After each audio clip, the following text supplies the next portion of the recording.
Welcome to the world of Street Fighter 3. Prepare for battle. One box could leave you messed up and fractured. Block these uppercuts, they may leave you captured. May the best fighter win and win again.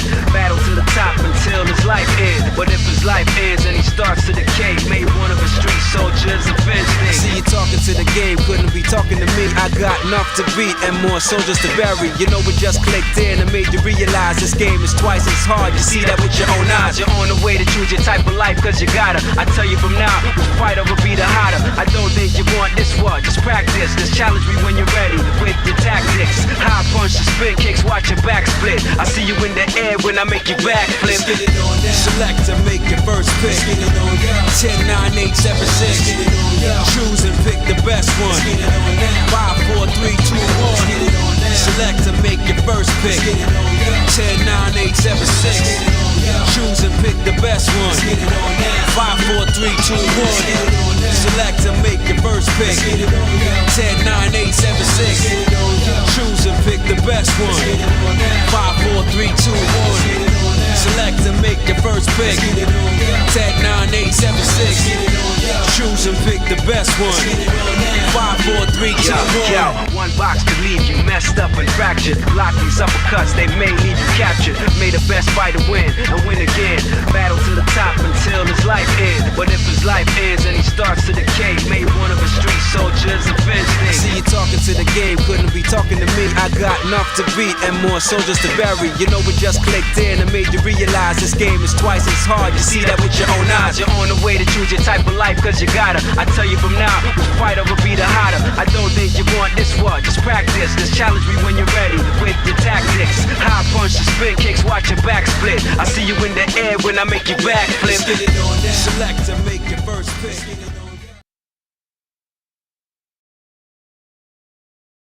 From the chat. There you go. What's up, guys? It is your headmaster here at the Gaming Academy, GQ Asian Dude. It is I almost said November, December 2nd, 2025. So how are y'all doing? Hope you love my loud ass shirt. I decided to wear that on stream, add a little bit of color. I figured it has a little bit of gamer quotient color to it. So figured it'd be a matching shirt. So awesome. Hope you guys had a great Thanksgiving. You guys are thankful. Gratitude was all across the board. And there's some things you guys can reflect on towards this upcoming new year. I know I did. So, and I want to make sure that you guys, do your own self-reflection for your own journey, because tonight we got a lot to talk about. Matter of fact, settle in, grab your notebooks, and tighten your headband. Class 55 is coming up. We got a pretty loaded syllabus tonight. We're spanning decades of gaming history, from rumors hotter than Quake 3, or the Quake 3 rocket jump. You guys remember that? We talked about that last time. And a roundtable topic that hits right into nostalgia. It's a pretty big one. Did the 90s build a different kind of gamer? It's a question shaped by CRT screens, limited lives, rage-inducing checkpoints, and late-night cheat code hunts, and friends huddled around a magazine or a dial-up forum trying to figure out how to beat that one boss. God, don't you miss those nights. But tonight, we're breaking it all down. But before we dive in, we got stories from the Vault, from Diablo, Baldur's Gate Dark Alliance, Dragon Force, Quake III Arena, and so much more in Memory Card Chronicles, followed by the biggest headlines and the hottest rumors and the inevitable chaos that is Quick Bytes cross the rumor mill. Then we take our seats back to the roundtable for one of the most important conversations of the season. And of course, later tonight, we will end something mythic, something cinematic, and something that'll send you to your week with power in your heart. The final boss. Class 55 is starting now. All right, so I don't do this by myself because I'd drive me crazy. I'd be in the hospital. So let me introduce you to the other two horsemen of the apocalypse at Gamer Quotient, Blazing Ace Nelson and the Tragically Elite. Horsemen of the apocalypse. I'll take it. Depending what Darksiders game I'm from, I appreciate it. I got dibs on war. That's all I'm saying. Oh, okay, that's pretty good. You know what? I'll stick with Strife. That's cool with me. I like the two guns anyway. Well, you're either the girl or death, Dick. I'm pretty sure. Well, I get the pick of them. I actually like death myself. No, that was my favorite of the Really? 3 games that have been out. Yeah, easily was the second one. Yeah. That one just hit all the different notes for me. The first one was like fun and all, but it felt like God of War with the Horsemen of the Apocalypse over it. And that's not a bad comparison. Yeah. It's just I wasn't what I was looking for at the time. The second one had more of that like RPG feel where you can kind of Yeah, choose I your skills and 100% create agree with you on that. The first one felt like playing Twilight Princess, honestly. I didn't make that connection until like while I was in the middle of the game. Basically, when I got the hook shot, I was like, basically, like this is Zelda. So, Yeah, I mean, no complaints and that. that's the best way to describe it. It's Zelda meets God of War.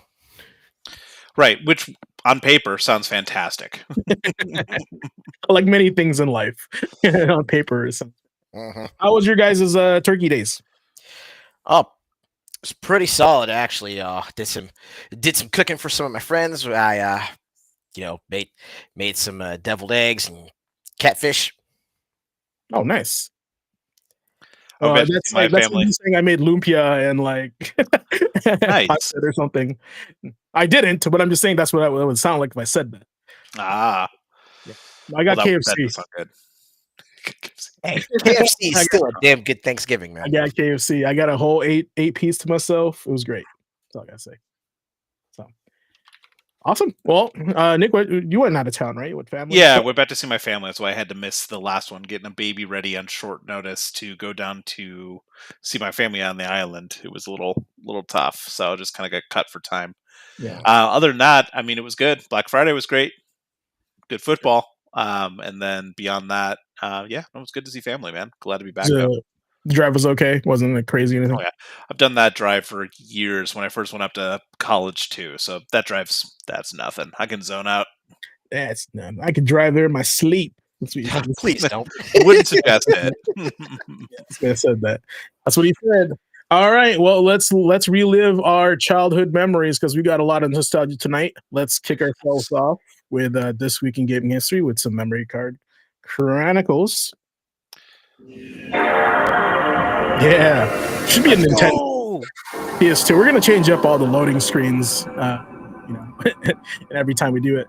But yeah, if it's your first time here, Memory Card Chronicles, we're basically doing our last season's This Week of Gaming History compiled into days, where we pick one game and we just chat about a nice memory that we have with said game. So, with that said, let's get cracking here. Speaking of just like throwbacks and what you said in the intro, talking about like the '90s being a different gamer, I still am so thankful that GameFAQs has so many of these games still available in the old like ASCII2 like writing too. Yes. Man, there's some of these older games like I really needed that GameFAQs for. No, I agree with you on that. Especially like, I don't know, older like PS2 games. I feel like those have more robust like walkthroughs. Oh, Yeah. I'm still legit going back and just like getting a refresher course, just reading through some of those, especially for my Dynasty Warriors 3 playthrough. Oh yeah. It's like, wait a minute, how did I get that weapon again? Oh yeah. Honestly, I think GameFAQs is where I figured out how to get the fourth weapon for that game. So it's funny that you bring that up. A lot of JRPGs and like special bosses or hidden bosses, like I only found them because of GameFAQs. Yeah, for sure. GameFAQs, if whoever made it and you're watching, shout out to GameFAQs. All right. Well, here's a game that I want to shout out for tonight in 1996. Let's get this bad boy going. The big D from the big B. Heck yeah. The OG Diablo Blizzard. I'm pretty sure I didn't see my friends for like 3 weeks when this game that is my core memory. Like I started, well, actually, I take that back. I didn't see a majority of my friends, but one of my friends, Matthew, the one that has the big PC boner, right? He was always hanging out with me, like and we were wanting to play like traded off, like logging on to different characters, right? He wanted to play the mage. I wanted to play the fighter. He kind of made fun of me because like your fighter sucks, and I was like, dude, mage dies in 2 hits. And then later on, I find out that the mage is way better at the end game stuff than the fighter. And so, that was my core memory. I was like, oh yeah, your character sucks. Then I figured out my character sucks. Shout out to Chop too in chat. Good to see you again. The sound cards, sound cards back in the day on PC, man. They were rough if you didn't have the right card. I remember like saving up to get the Sound Blaster 2. Yep. like that just like God. stands out of my head. Just like that's when you had real depth of sound, right? What's crazy is the amount of variations in sound cards. And I was like, how much better sound can be? I don't understand. There were so many like Sound Blaster, like insert extra acronym at the end of it. Well, I Right. remember like at the Sound Blaster, like the Odyssey 2. I loved that word so much as a little kid. I named one of my characters in some RPG Odyssey. I was like, oh, it's so badass. That's what I'm saying. Like there was so much, and we were just littered with like crazy '90s art, like graphics on those boxes, and everything was kind of like retro wave / '90s like Trapper Keeper I mean, kind of that's looking. so much why I love the old like voodoo cards in their Yeah, boxes, man. yeah. Actually, when we talk about my choice for December 2nd, we're gonna go back to Voodoo here. So Perfect. do you guys I mean, this was one of my first computer games back in high school. Had a lot of fun with. I actually bought the huge box that came with this. Mhm. And I think my favorite thing about Diablo is stay a while and listen. Like that's never gone away. Like it's been a meme. Like Deckard Cain Oh is yeah, legendary in like the video game community, you know? it gets better and better every game too with him. Yeah. I didn't really play the first one. I'll be perfectly honest. Like when I was playing PC games back in the day when this came out, I was not playing Diablo. I was definitely playing like Duke Nukem 3D by this point, if I remember right, or like leading up to it. A lot of RTSs. A couple weeks ago, I was talking about how much I love Command and Conquer. That's what I was playing. Yeah. Uh, I found out like way later in life that my wife actually played this game. She was not a gamer when we first met, so it was kind of like I wasn't sure if it was going to work out, right? And then I found out well after the fact that like Diablo, she played like very young. She played Diablo. I Or played the hell out of Diablo 2, so that was like my experience with the series. But I never played the first one, man. I love watching the gameplay for it, right? And it just you can see where it kind of started before it got to 2, and where 2 took a lot of its like gameplay elements and just like updated them. So I mean, Yeah. it's cool to see. I hear so much about it. I just never sat down and like played through it. I've certainly tried it from time to time. I know with like the Hellfire add-on stuff, like it's like yeah, people with the have monk. to Yep. go back in. But yeah, I never sat through and played it. Yeah, I think if you play two, you don't really need to play the first one. Matter of fact, I think didn't they do like a little Easter egg to play one and two like for a little bit, right? I think that they had like a secret portal that you could take and Yeah. remastered. So that was kind of fun and kind of neat throwback to that callback. So awesome. Chop talking about like Duke. I've a lot of times it's just about what your parents were buying you or what you're able to get a hold of or what your friends had. I don't know if I had too much of a choice. I don't think my parents knew what Duke was, and I definitely got it on shareware to start. Like so ooh.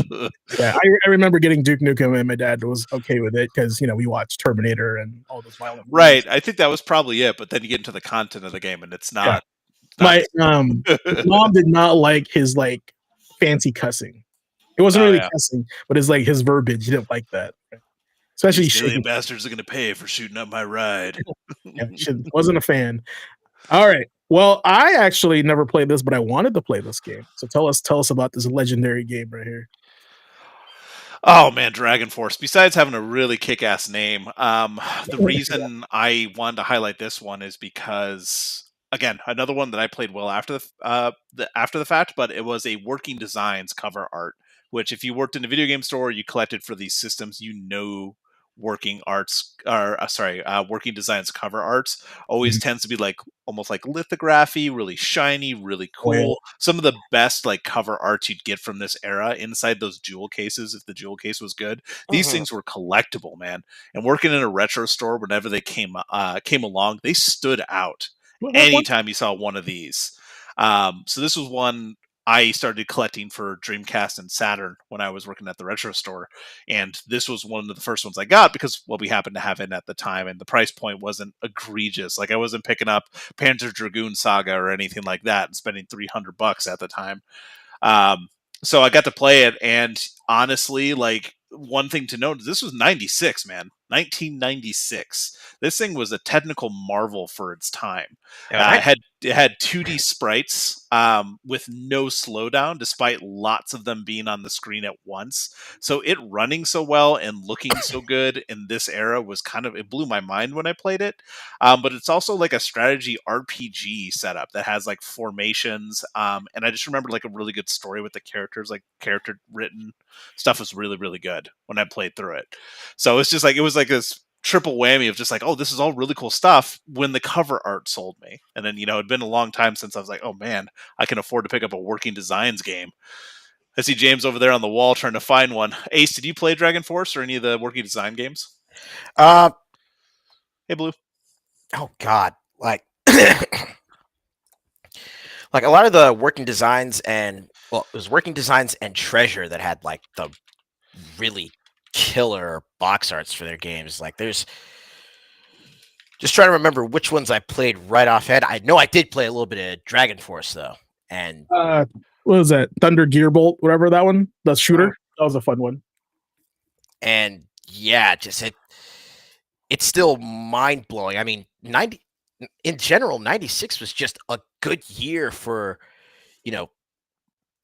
games that came out that just displayed so much technical mastery, even though they were limited by the technology available at the time.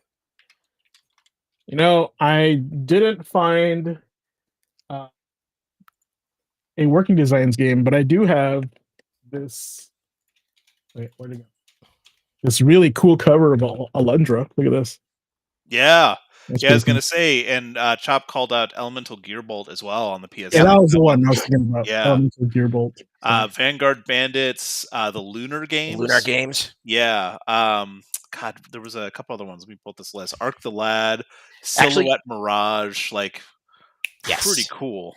Actually, next time y'all get the chance to talk with Duder, ask him to bust out his copies of Lunar, because I know he still has both the jewel cases, I think for the PS1 releases for Eternal Blue and Silver Star Story. Yeah, but do you have a copy of Vigilante 8 though? Hey, don't foreshadow that too much, man.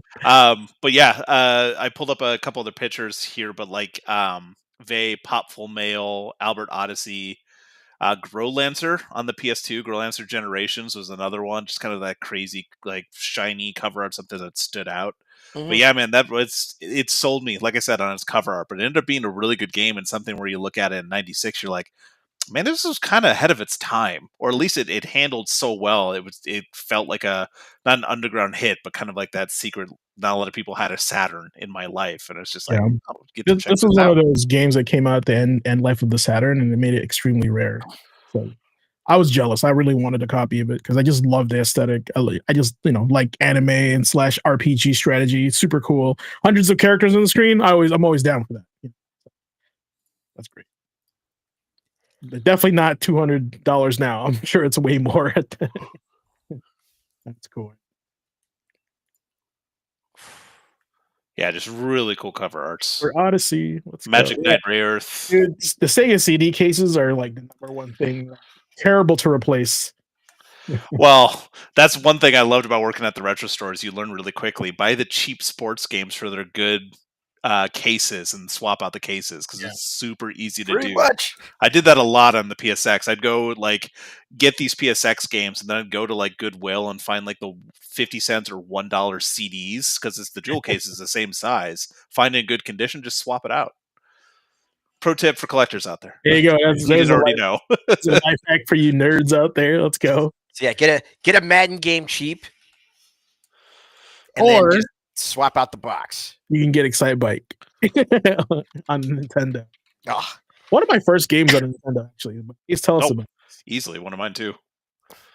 Man, like playing this as a kid was just like if there's one game that actually unlocks a lot of core memories for me, that one is it. Like not only was it like literally my first, I guess you could call it my first sports game, but also just like after going through the tracks, sitting down and actually working with the track builder and just creating all kinds of crazy stuff, all kinds of crazy tracks for my siblings to try and beat and failed miserably, or just building tracks that made absolutely no sense. Yeah, that was me. Like it was Ones where you just go too slow the entire time because you kept doing the same like one ramp, and it's just like this is so And when it boring. bumps you up, Yeah. or that crazy like there was one that was like the biggest piece on the track, and you just make all that, and it'd be like, oh my god, why did I do this? This is terrible. I mean, like there were actually a couple of times where I, took the Legos that we had and tried recreating some of the some of the Excite Bike tracks, just to see if I could. How do I get better covers for your games? I think we have to answer that question. Also, depends which game. Honestly, you spent the day obsessed with bikes and drawing myself on a motorcycle. That's my man right there. I love that. Yeah, it's I'm surprised. I know they did Excite Truck on the Wii, but they never really followed up on Excite Bike. And the only other place it showed up was in that like NES 25 challenge, whatever championship edition I on could the have swore. Switch. I could have swore there was at least a. I thought there was an Excite Bike on the 64. Was there? I mean, if there was, then I definitely did not. I also, you guys, when I do Memory Card Chronicles, Yeah, I will always say my hatred for the N64. You'll see that tonight also. I am biased against it. So, but, it does have its moments, but nah, bro, not for that's a no for me, dog. Is what I'm saying for the N64. But this next game, definitely a yes for me, even though it's Nick's game, because vehicular combat is pretty rad. It's very rad. I actually chose so this was the cover art for the first game, but Vigilante Okay. 8's second offense was Yeah, the one that's that my released. first offense. Yeah, it's your first offense for this podcast. Mark it, chat. This was the game that came out on the 1st of December 1999. So I'm calling out this one specifically because I do have some experience actually playing this series. I loved this series. I did play it on 64, so I know James has a lot of hate for it. The PSX version is the one that released on this day in gaming history. I did play this one with a friend when it came out. I really enjoyed games like Carmageddon when I was younger, and Twisted Metal. So for me, it was like being able to run around in this game and have vehicular combat for a game that I could own. Again, I had the 64 version of the first and second one. I really got into it, especially I think the first one had a level where you play on a ski hill.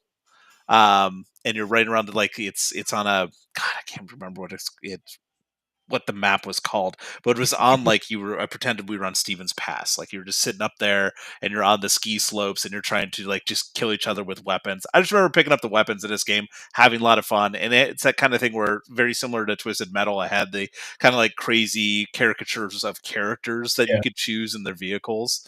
I just had a blast playing these, man. I just remember staying up late at night and playing this one on PSX at my buddy's house. But yeah, vehicular combat, man. Who knew? Everyone did it, and very few did it well. But I really enjoyed Vigilante 8. But I feel like it didn't get as much notoriety as other ones. Yeah, Twisted Metal definitely took the spotlight for vehicular combat because wasn't there like one more vehicular combat game that that nobody paid attention to? It was very obscure because Vigilante 8 was the off-brand Twisted Metal. Yeah. It was like this was the Temu version. Yeah. I mean, when you're watching the video here too of like the gameplay, it seems a little sparse when you compare it to something like Twisted Metal. Road Trip. You're right. Road Trip. Yeah. That was the one. Yeah, this one it seems sparse when you look at it like level design, but it made up for it, which I felt like the attitude behind it too was just very again of the era. But yeah, man, I played the heck out of the first one and the second one. Yeah. You said you were into it? Me? Yeah.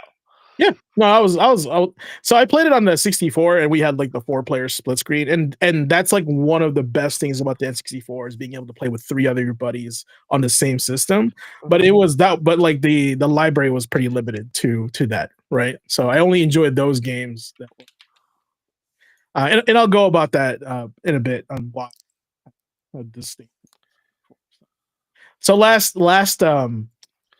week I talked about it because of Killer Instinct Gold, because I was waiting for Killer Instinct that was in the arcade, and I got this thing that resembled a fracture of the power of Killer Instinct, and I was like, "What is this? This is not what was promised. This is not what the sexy voice told me." Available for your home in 1995. I was like, "You lied to me. Like, that's not what the game looks like." That's kind of why. But a game that I don't have a disdain for is Quake, and also especially Quake III Arena, because this one was the reason why I got a Voodoo video card, because of this Hell game yeah. to power up my PC at the time. And I wasn't really into like Unreal, but I was really into Quake. And one of the reasons why I was into Quake was because at the time, GameWorks had a 2-floor level Quake arcade setup. Yeah, that's right. They did. Oh, Yeah, and there were like I think there were like 4 people on the ground floor and 4 people on the top floor, and it'd be a big death match. And I think like what was interesting is that if your team was winning, your seat would go up to the second floor because you're like winning, and then if you're losing, you go back down to the first floor. I remember that. It was so cool. Yeah, it was one of those like worth it to go to the arcade and experience because of those little things, right? yeah. But yeah, Quake 3 Arena on the PC came out in 1999 on December 2nd. Technically, my first experience with arena shooters, because I did skip the Unreal games. I did play Quake 1 and 2, but I didn't really. I did it for the story. Quake 3 specifically only has an arena shooter. The story is the arena, like you're battling towards the top, right? And like I said, and like I mentioned, one of the reasons why I got a Voodoo 3D FX chip Voodoo card, because my computer wouldn't be able to run this if I didn't get that graphics card, because I was limited to like 2D pixel games, and not high res, high polygon count video games. So yeah, pretty much this is my it's fast paced. It's like, if you think you're good with like shooters now, bro, Quake 3 will make you cry. The last boss in the game is a Shaolin monk named Zero, like Xearo, and he has a railgun. And you guys start off on opposite sides of this floating map, like Smash Bros. And if you peek on the corner, he'll just snipe you and kill you. Oh God. That's how crazy the last boss is. So you actually have to like shoot a rocket in his direction so you can you can bait him to get hit. You have to be really smart with it, from what I remember. So good memories, a lot of fun. Definitely tested my PC when it first came out. So Well, and it tested a lot of people because it's hard to like understate how important this change was going to this arena shooter kind of vibe with it. Just the way it was sped up. I mean, Doom and Quake, like they changed PC gaming and then changed like what FPS was, and then they started to go with this arena style, this like Twitch fast paced kind of thing, and it completely changed the game again. Like we're talking about one of the reasons I really got into Counter Strike was games like Quake, that just Twitch reflex, that kind of like just quick action, and the announcer just shouting out like when things were happening, like overkill and stuff. Man, I just loved it so much. And I think it also had like an EDM soundtrack too. Like it was pretty good. It was bumping. You get headphones on, you're in. Like, I'm here. When I think about like getting together with friends and doing a LAN party, like a retro LAN party, this is the kind of game I'd be thinking of. Like just doing an arena shooter, run around in one map, just frag. Let's frag, bro. Shout out to Chop for being able to beat Zero, because I can honestly tell you I was not able to beat Zero. He was definitely hard without cheating. Also, Quake 3 Arena also had one of the first mods that applied Dragon Ball skins to the characters. It was a mod called Bid to Power. So check that out if you guys are curious what that looks like. It was really funny, and as a Dragon Ball fan, you're gonna want that as a Quake 3 Arena. So check that out. Our next game here on the, what date is this? Also on the 2nd for Nick is Baldur's Gate. I skipped this one because I ended up going the EverQuest route. Oh, not surprised. Yeah. I mean, I get it. This one I am calling out because Ace also wanted to call out this game, which is great. So I'll have him talk about it. But I really wanted to call out this one because of how much we interacted with this game working at the video game store together. Whenever someone would come in and want a couch co-op game, this invariably was one of the ones you'd mention. It was one of the few couch co-op like Diablo style hack and slash, or Diablo-esque hack and slash, but set in the Forgotten Realms universe. Plus, you had character customization. like I said, Co-Optimus as a website was something we relied on heavily. People would come in and want to get their significant other or their friends together to play couch co-op, but there's very few games, especially nowadays, that offer that. And people just kind of want that feel from the past, and this one was always recommended. This one and the second one as well. But Ace, what are your memories with it, man? This was actually one of the other games that I would sit down and play with my brother. So around that same time where he hazed me with Lu Bu and Dynasty Warriors 3, he also had Baldur's Gate, and this was actually my first time sitting down with a Baldur's Gate game and actually, recognizing it as such. So it's like I'm sitting down, I'm really, getting into this, working on customizing my character, helping my brother out as we're like going through, tackling the stages together and also, buffing up our stats.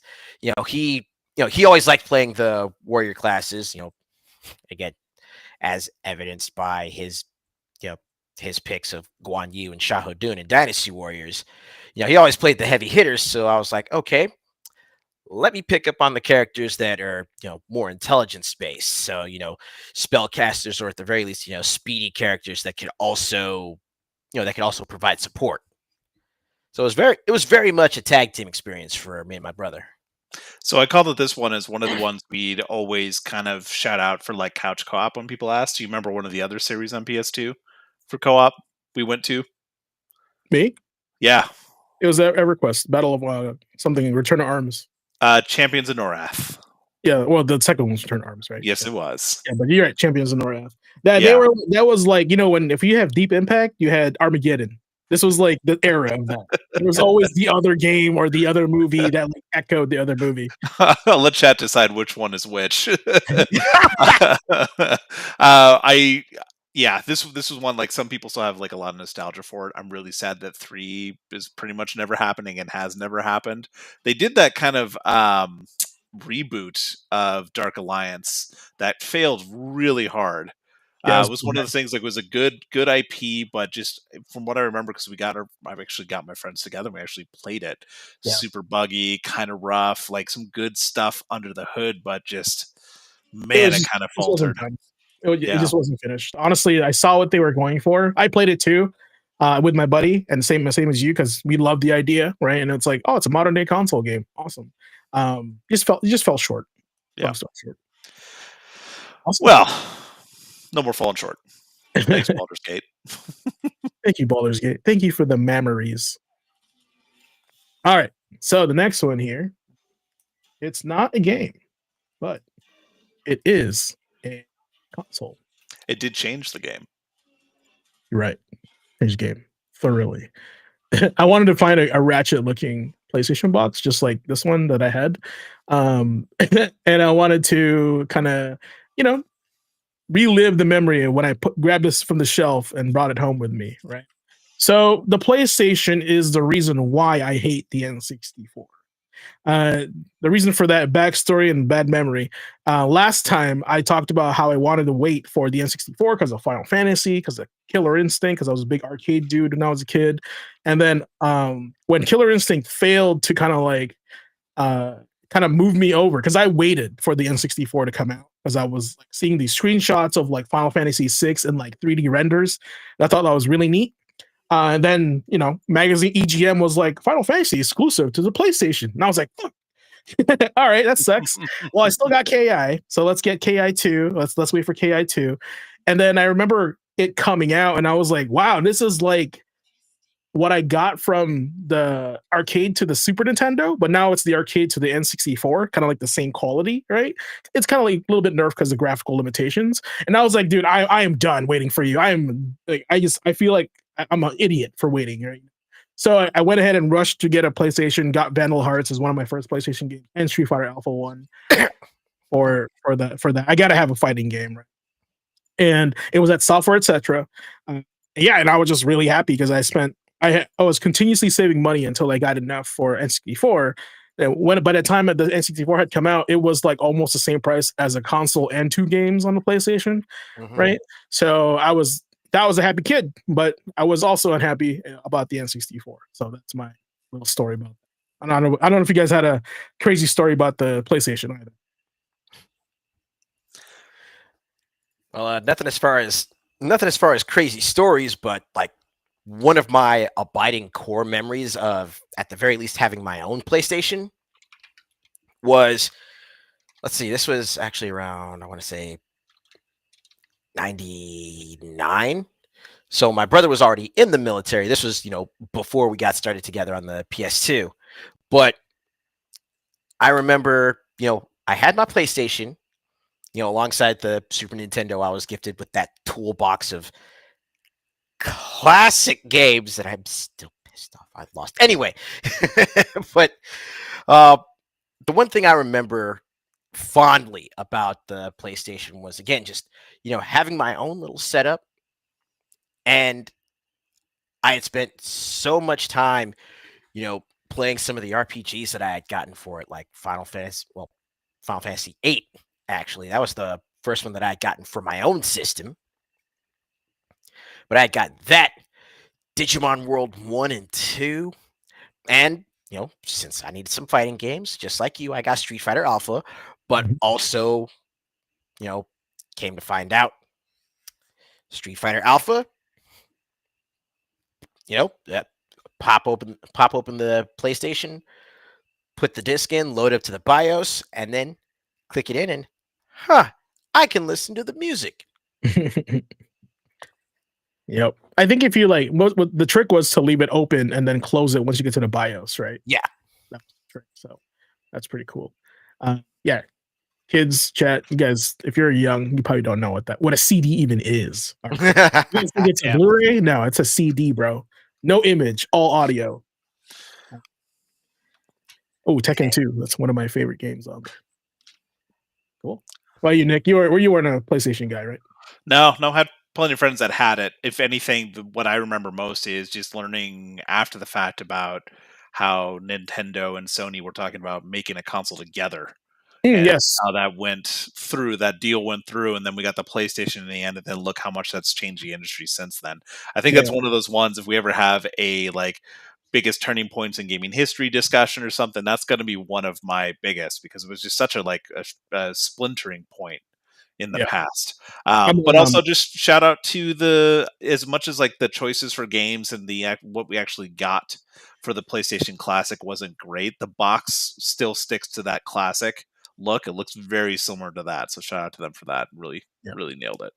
There's a show on Amazon Prime called Game Changers, and the Nintendo episode talks about how they were planning on, since Sega did the Sega CD, Nintendo wanted their own CD, and they wanted Sony to help out with that, and hence how we got the birth of the PlayStation, because they eventually broke the deal and they went off on their own. So super interesting stuff in the industry. So neato bandito. All right, next one here is the other game why I hate the N64. All right. That train car level is just scarred into my brain, because I'm pretty sure I watched my buddy just play that stage over and over. So bad at it. So, anyway. That's where most of us replayed it. So yeah, that's what I called out, was the train level. Enough said. This was the game I played after Rogue Squadron on the 64. I loved Rogue Squadron on the 64. So then I went back to play Shadows of the Empire, and boy, it was not the same game. Especially when you're talking about the main character named Dash Rendar. Sweet name, by the way. It still stands out. I just, his vest and everything, I just have that memory of playing this, the old blocky pixels in my head, and getting stuck on the damn train level. It's like the turbo tunnel all over again for me. And I've watched plenty of people since then, plenty of content creators that have played through that part with not much of an issue. So part of me wants to go back, but I just remember being so frustrated with it. And it started so solid too, because you start off right on the Battle of Hoth, going around in your speeder, taking out walkers. It's okay, we've got the aesthetic, we'll be fine. But yeah, man, just calling out this one, this good day in gaming history. Shadows of the Empire, maligned or loved. You're kind of no middle ground there. So Dash Rendar, because we're talking 90s here, I had this X-Men card, and I have to share it with you guys because this is Dash Rendar. Oh boy. Look at that cable shoulder pads. Yeah. That is Dash Rendar art right there. So yep. Yeah, by the way, 1 out of 36 packs, you can get a cable hologram from X-Men 94 Fleer. So keep that in mind. That was one of the cards that was one of the cards I was like really hunting down when I was a kid. Multiple pro tips today. Yep. Hey man, you're gonna learn tonight something. Something or something. So all right, what do we got next here? What do we got next? Oh, this game. Who picked this? I don't know. All right. Who picked this? Who picked this? Who picked this? You mean one of the best games from the era that people still talk about to this day? Yeah. Far Cry 3? Man, of course I'm going to compliment this game and talk about it coming out in this day of gaming history. For me, I'll be honest, this one was more about the DLC is the reason I love this game so much. Blood Dragon is probably one of my favorite DLCs ever made. Just love the aesthetic. I'm a child of watching a bunch of 80s movies and that kind of thing. So I guess that's kind of me cheating. But this one I want to call out that it is a game that still holds up to this day in terms of its writing. The big bad that's in this, the big bad guy, he is still seen as one of the best written villains to this date. And it's one of those games that when you go back and play it, yeah, there's definitely some vibes of, early 2010s in this in its gameplay, but you'll love the writing, you'll love the characters, and you really feel like Far Cry jumped from this point. 2, I think, was a little bit underplayed by a lot of people, underloved. I think it deserved better, but it was just like that gritty brown that you kind of got with 2, and right around having to take your malaria pills in that one kind of didn't sell it as well as 3 did. 3 went back to that tropical island. So this was the original Far Cry aesthetic, and it did it so well. And now we've seen what's happened to Far Cry since. I'm pretty sure 4, 5, and 6 were still running on the goodwill of 3, at least in my opinion. That sounds about right. I think when people were asking about games like Skyrim, I just called it Skyrim with guns. Yeah, basically my quick cliff notes of Far Cry, what kind of game it is. I mean, I still see Far Cry as the tropical island kind of thing, because we had that on the Xbox too. What was it, Far Cry Predator or something like that? He had the more Primal. Primal was the one where it went back into the past, the caveman one. Yeah, the caveman one.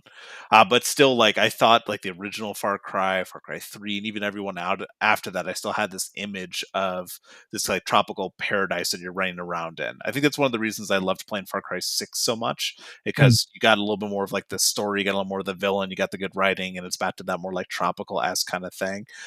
So maybe I'm just a sucker for that when it comes to that series. This is still one, despite what you will say about Ubisoft and their games constantly feeling like the one before it, I still love playing the Far Cry games. Yeah. And it started for me, honestly, with 3 really kicked it off. So that's kind of how I felt with Just Cause. Just Cause 3 was really where it took off for me.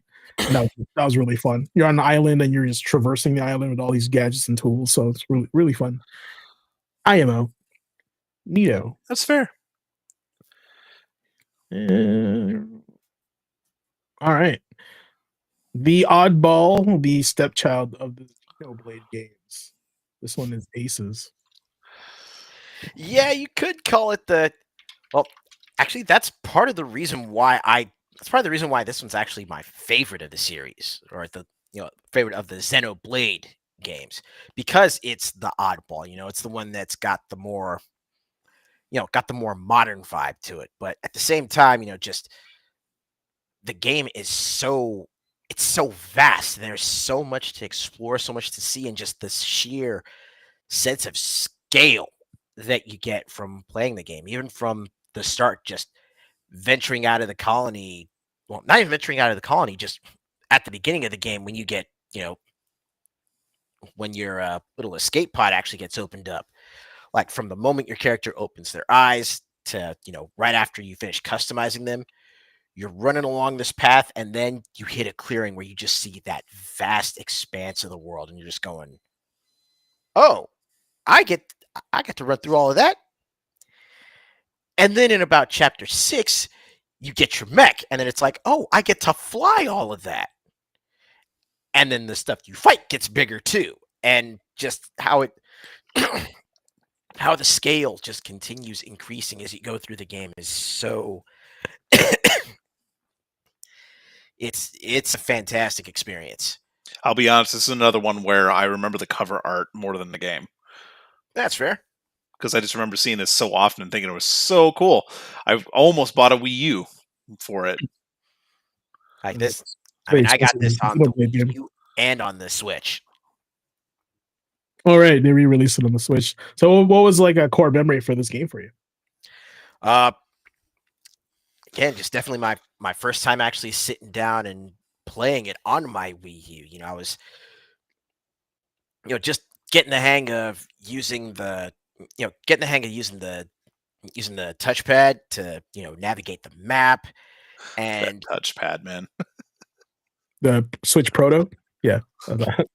and again, just between that and, when I finally, oh, the the missions you actually have to go through to, like, at least in the original version, the missions you have to go through to actually unlock your character's license to actually start using the mechs.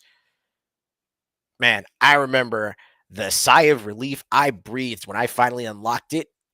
And then I get in, it's like, okay, this is kind of cool. We got the biped mode, but I lost it when I saw it transform for the first time and went into the high speed vehicle mode, and I was just like, bro, they didn't have this in Xenogears. What the? They didn't have a lot of Xenogears. There's a lot they should have had, but anyway, we could go off on a complete tangent. But yeah, it's definitely one that I had. It was another one of those games that I had no problem getting for multiple systems because I just liked it that much. Well, a lot of people were afraid it was going to be stuck in the Wii U, so thank God they put it back on the Switch. So here's a game that's available on everything: Switch, PlayStation, Steam, and it's probably a game you guys never heard of. You guys might have heard a game called Magica, because that's the game that really kind of took the spotlight over Nine Parchments. But Nine Parchments, if you have the gameplay, it is a very like whimsical, very like nice Diablo arcade-ish kind of game. So it reminds me of like old school arcade games, but you're casting spells. And the gimmick of the game is that when you combine different spells, you create different types of magic. And why this is a core memory for me is because when this was out during COVID, I played. So 3 other friends and I were playing this game, and we were basically like, we were reenacting Harry Potter, like we didn't know anything. Yeah. But the whole mission was for you to find 9 pieces of paper for the ultimate spell, and the nine parchments have flown across the land, and you have to get them back, right? And there's some things where like the bosses have certain weaknesses, and each mage that you pick has a specialty. Like one's more like fire, one has a higher mana base, right? Stuff like that. So it's really fun. It's like almost like the .emu, like beat 'em ups, but like this is magic, right? So it's stuff like that. I just remember having a good time being stuck at home and just like playing this with some friends and like kind of like figuring out which magic combinations work. And yeah, that was it. I just wanted to kind of spotlight that, for a lighthearted game for fun. Gives me trying vibes also. The way you're talking about the spell work in that game, it kind of reminds me of Wizard of Legend. Yeah, Wizard of Legend, Magica does the same thing. It's a very common thing that they did during this, like, let's make a wizard game, Okay. right? But it's kind of unfortunate, like it's only one player. But like, for example, if 2 wizards are shooting that ice beam, it would make a bigger beam together. Oh, that's dope. Yeah, that's kind of how and then you can like really kill some bosses super quick when you have the right team comp, right? So Cool. no, I highly recommend that for anybody looking into it. Sweet. All right, what's the next one we got here, Nick? Well, I don't have a game for this day in gaming history, but I did have a memory of something that did happen and reading about it. So I actually am highlighting on the 5th of December 2000 when Microsoft bought Digital Anvil. So, like I said, I don't specifically have a game, but I can remember Digital Anvil. They made a little game called Starlancer. If you don't remember that one, I definitely recommend that. But also the follow-up to it. That being said, Microsoft acquired them in the year 2000, the year that they released Starlancer, and Starlancer released to pretty high acclaim.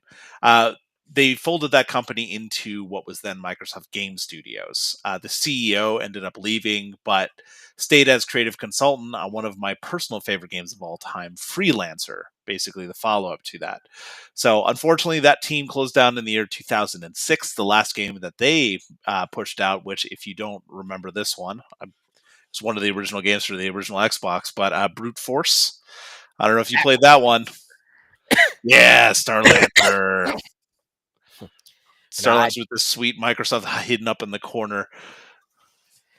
Brute Force was actually one of the major games I played on the original Xbox.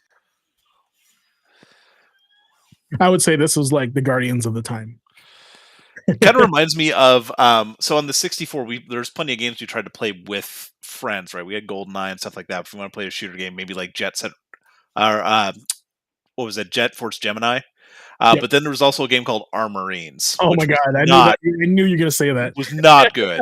And Armorines reminds me a little bit of like what Brute Force was, where it's just like it wasn't very clean. It felt like a little rough around the edges. It wasn't a bad game. It was definitely better than Armorines, don't get me wrong.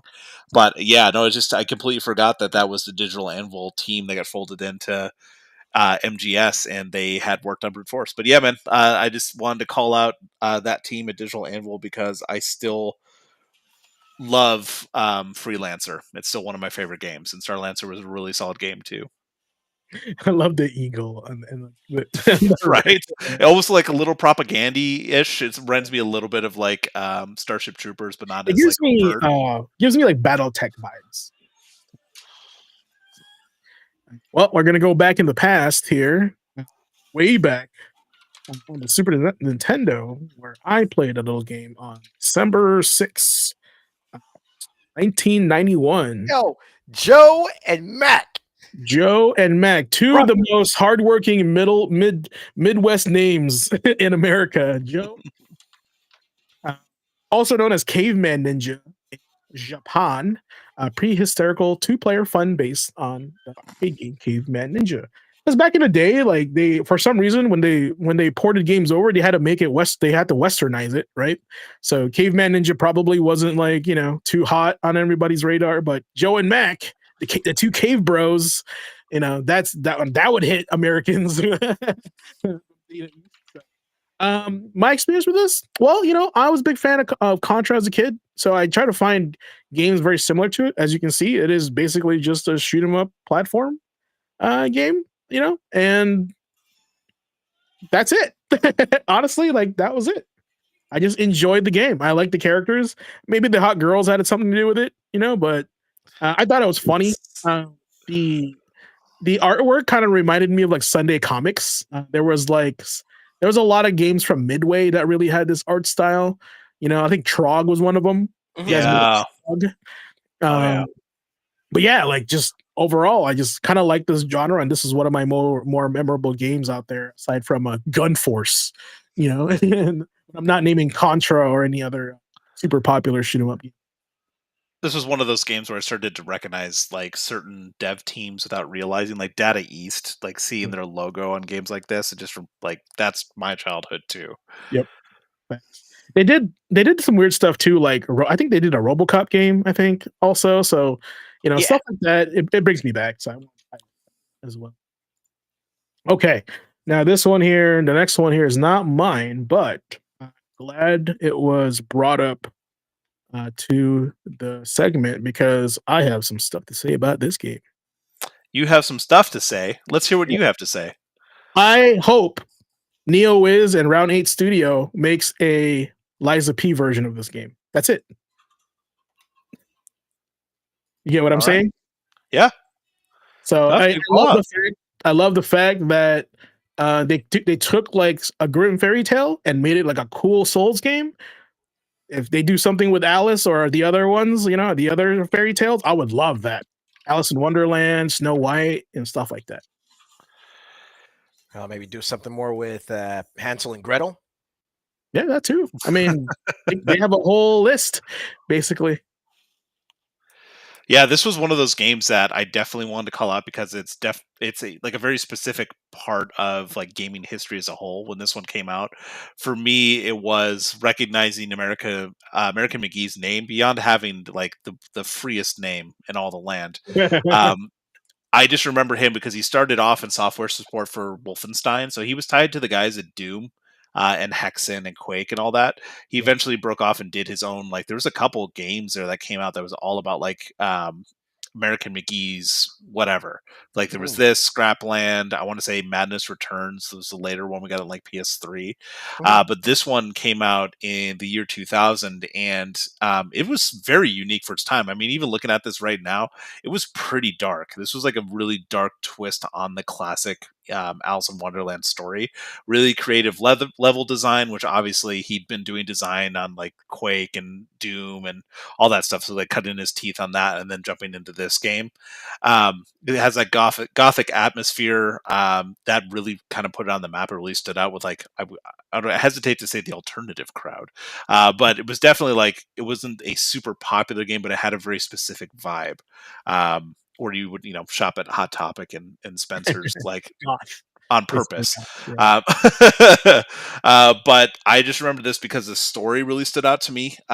Alice and the focus on her journey of recovery really resonated with people, like her mental health. Like it took this like more adult take on what Alice in Wonderland was, and I thought it was a really interesting thing that stood out at the time when not a lot of things were kind of tackling that. So Yeah.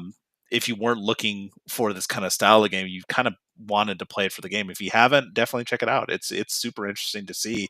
And again, look at this as like this was the year 2000 that it was doing this, and it was a really big inflection point for American McGee and his recognizability in the industry. Yeah, this is great. Blue said the next thing is Oz based on End of Lives of P. So that's pretty cool. They're gonna do Wizard of Oz. That's pretty rad. All right. Wizard of Oz, Now- not the Wiz. Not the Wiz. I'm really digging just the fact that like everything that we've done for Memory Card Chronicles this week has been either Quake adjacent or Diablo adjacent. Well, I remember that week where we only talked about, or sorry, Oh, you dude. only talked about every Dynasty Warriors and Samurai Warriors. Like there's some weeks where we just have this like A theme. thread of just like all the games released then. Remember that week where James had nothing but Call of Duty games? It was That just the November. Call of Duty Yep. month, and it was just like Mhm. we've got this, and we've got 4, and we've got Advanced Warfare, and we've got Modern Warfare 2. Thanks. All right, guys. Well, that is the Memory Card Chronicles.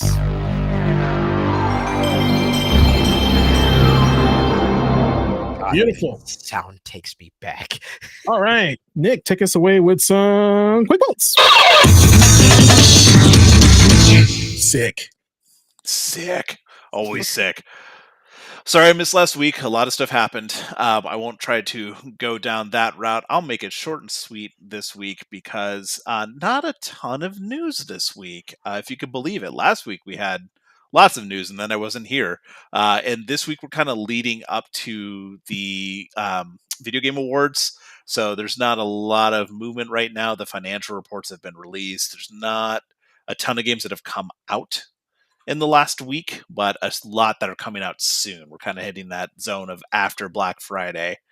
Speaking of Black Friday, do you guys get any deals? Anyone pick up anything? Anyone in chat? Did you get a great deal on a game? Drop it in there. Let us know. I did not pick up anything this year. I think the games that were on sale, I almost bought God of War Ragnarok from Best Buy because they had it for $20. But then I got there and it was sold out. I waited a little bit too long. I brought my daughter with me. It's just like, I'll take my time. Up and it's gone. Nope, nothing for me. I think I downloaded. I bought some DLC from some game I just was playing, but I can't remember. Nothing for me. Yeah. Ace, nothing for you? Nothing for me. My most recent purchase was picking up Shadow Labyrinth. But I do want to eventually get my hands on Marvel Cosmic Invasion since that just came out today. Yeah, that just came out today. I was wondering if someone was going to mention that as part of the gaming history. It's like, oh, today, this game, the old school beat 'em I don't ups. have a memory for it yet. Core memory. We'll make one. While the Game Awards are right around the corner, and while plenty of people are looking forward to new announcements and trailers, we know already that Witcher 4 will not be showing off any new content. The company announced that this week, shortly after the game was nominated for most anticipated category, that they won't be bringing anything new for us. There is other Witcher news, though, if you're a fan of the series, as CDPR has confirmed on their late November earnings call that the next trilogy of games, so 4 and then 5 and 6, will aim to release all 3 titles in a 6-year period. Super aggressive for such a huge game and a huge franchise, but it's worth noting because CDPR has changed up their pipeline, their dev pipeline, to focus on longer pre-production and shorter production cycles. So going in with more of a plan, less feature creep, more focused on what they're doing. What do you guys think of that? Do you think they can release those 3 titles in that short of a turn? I think that with the way that they're actually restructuring their production schedule, it's possible.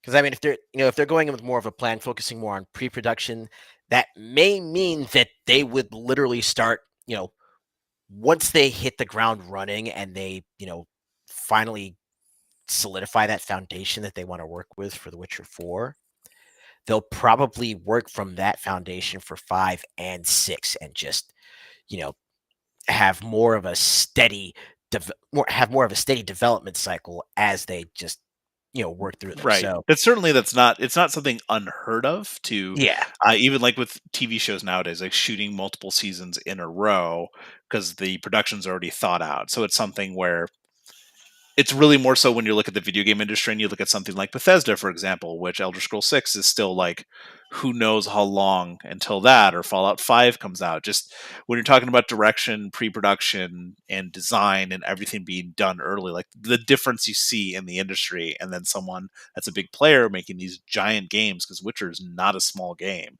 And they're like, we're going to do all 3 in 6 years in a release schedule. It's like, noteworthy. That's very, very ambitious. That's all I gotta say. Yeah, we'll see what happens. Well, speaking of maybe not ambition, but kind of release schedules. So Ubisoft has officially announced that Assassin's Creed Shadows will not get a second expansion. Ubisoft did say that it will still be getting fixes and some small content updates, but nothing on the size and scale of full-fledged DLC anymore. This is on the back of the company already canceling and scrapping the season's pass for the title, and the team there has already moved on to the next Assassin's Creed game. So after all these years of build-up, wanting to go to Assassin's Creed in Japan, this is what happened. So I remember when it launched, there was a lot of kind of pushback, like that we saw from it, and then now this has happened. It's like, how are people going to remember AC Shadows? The first part before it launched. That's majority will be judging that, not after, not the actual game, unfortunately. Which is unfortunate because the game as a whole I thought was pretty good. At least the bits that I played. I didn't get to play through it all just yet. There's too many other things going on. But the game that was there was good. But yeah, like you said, everything leading up to it, and now they're just like pulling the plug, just kind of keeping it on life support and just getting fixes and stuff. That's not to say they're not supporting it, completely. It just means that no more full scale DLC, just fixes and some fan requests and that kind of thing, just to kind of get it to a point where it's like, all right, that's good enough. On to the next. I feel like that's a lot of like the gaming dev mentality. Not the dev's fault, but like the publisher like pushing a lot of product out. So that sucks. All I gotta say. Well, we're now over a month into Arc Raiders launch, guys. I don't know if you two have played it or anyone in chat. The game is still super popular, if you haven't heard. Well, it hit Steam's its player peak on Steam on November 16th. The game is still number 3 on the bestseller list on Steam. It could be considered 2 because the top seller is the Steam Deck right now, from what I saw. But the daily average player count on Steam is roughly 367,000 players, which if you compare that to Battlefield 6's daily average of 220,000. Now, again, that's just on Steam. That doesn't take into consoles or anything like that when you're talking about Battlefield 6 especially. But the fact that although it's not at its peak, it's still kind of showing growth and bumping around, and there's still content on the way. Just goes to show that a lot of people are connecting with Arc Raiders, and that makes me even more worried for Marathon. But we'll see what happens with that. You gonna say something, James? I think like the popularity of Arc Raiders really has to do with social media that is happening around that game. Just because like I go through my reels and it's like 80% Arc Raiders. So once those guys get tired of making that content, I feel like Arc Raiders in itself is. Well, the industry as a whole, if you're not on our Discord, Andre, shout out to you. I didn't see you in chat yet, but you posted that video by Mug Thief, about gamers that stopped buying garbage and AAA is confused. Link is in the Discord if you want to check it out. Interesting watch if you check it out, but just kind of talking about how everything we're hearing from the industry about like what's wrong, or where the money isn't anymore, and kind of where we're going as players. We're still spending the same amount of money. There's still growth in the industry. There's still games being bought, but the average spend is lower. We're spending just as much, but smaller scale, more games that we want to get, those more like indie kind of titles, because of the value that we're getting out of it. And Arc Raiders is kind of hitting that point right now where there's value for people. People are willing to put in that time, especially right when we're looking at Fortnite and its player numbers are just consistently just kind of dropping down. And that's not, it's still a massive game. They're still making a lot of money off of it, but you can see there's people are just trying to find other places to go, and Arc Raiders is Market kind of share, riding that losing wave. market share, basically. Yeah. Well, we are just days away from Metroid Prime 4's launch. Who would have thought, right? That is out on the 4th. This game was announced back in 2017, so needless to say, fans of the series have been patiently waiting, or not so patiently waiting. Well, it looks like some physical copies are out on the market already, if you didn't know. Multiple Reddit posts. What's I that? have seen some headlines about that. Yeah. So multiple Reddit posts have actually cropped up of people with pictures of the game in hand that have shown up, and it's not just people in like the back room of like the GameStop they work at. It's not like boxes; like people are getting it, and it certainly complicates the launch. I mean, the game has been under a close eye as you know the content releases online, and people have been talking about it. There's a little bit of pushback now about the amiibos and some stuff that's tied to the amiibos that you can't get otherwise. Nothing game changing, but just kind of like some quality of life stuff or some fun little extras. But yeah, Metroid Prime already out in the wild. Kind of crazy. Speaking of Nintendo, they decided about all the shares in Bandai Namco Singapore studio. So by spring of next year, the team will be under the Big N's umbrella. If you're not familiar with them, some games that they've developed by this team specifically include Splatoon 3, Soul Calibur 6, and Ace Combat 7. So interesting Did for they the do Smash? future. Because Nope. Smash is Bandai Namco. Right, but this is Bandai Namco Singapore's office, Yeah. so they were tied to those ones. Not to say that maybe some of the team didn't work on those that weren't there, but nonetheless, Nintendo is taking it from Bandai Namco, so we'll see what happens there. World of Warcraft fans, we actually have an official release date for Midnight. If you didn't hear, so that is the next expansion that's coming out. That's going to be out on March 2nd. 2026. I personally haven't been connected to the game in quite a while, but this is the second expansion in the World Soul saga, which I'll admit had me interested when they're talking about it, kind of like reigniting my own interest in it. You know, really tapping back in. Give me my hit. They did also announce that if you want to buy the Epic Edition, Blizzard is going to give all those players who buy it early access. So the end of February. If you really need to get in there, you can pay extra. Speaking of paying extra, let's talk about Star Citizen. It may still technically be in alpha, but the poster child for feature creep keeps on space trucking. The game has just passed a new milestone, passing $900 million in funding. Still no release date in sight, but I'm pretty sure Star Citizen is just money laundering at this point. That's crazy. not to say that there isn't. Luke Stevens put out a video this last week as well, kind of talking about that, because he's actually played the game, and there's plenty of stuff there. You can see why people are into it, but like I would never spend hundreds of dollars on a ship. Like that's, I can see why they're hitting those numbers, man. But it's there's something there for people. It's just I we think get the game. What's his face? Our Lord and Savior, Mark. What's his name? Henry Cavill. Henry Cavill has a Star Citizen ad. He's like in the game, so great. He's basically the emperor. He is the emperor. All right. So let's shift the tone a little bit. We're going to go to Rumor Mill. So again, as always, this is just take it as a grain of salt, just something a little bit to talk about. Again, not a lot of stuff right now going on, but there is a couple things. This first little Rumor Mill thing we're going to talk about, I'm just going to include it in the Rumor Mill because it's speculation, not exactly news. So a little transition there for you. But thanks to updates on its career page, Ubisoft's Montpellier-based team is staffing up again. What game does that studio work on, friends? It's Beyond Good and Evil 2. We were just talking about that this last month. Postings include lead quest designers, senior 3D character artists, senior VFX artists, and more. This is noteworthy because it's the first time there has been any indication on what development since some internal news that happened about over a year ago now. So it's crazy because I've got a fun fact for you. It's been over 17 years since Beyond Good and Evil 2 was first teased in 2008. This has now taken longer than Duke Nukem Forever to come out. God. That's why I don't have very high hopes for it. Right. Too long. This who knows like what kind of development hell it's in. Again, it's a rumor because there's nothing substantiated, but it's pretty crazy. They're staffing up again, and we might actually get Beyond Good and Evil 2, whatever it ends up being.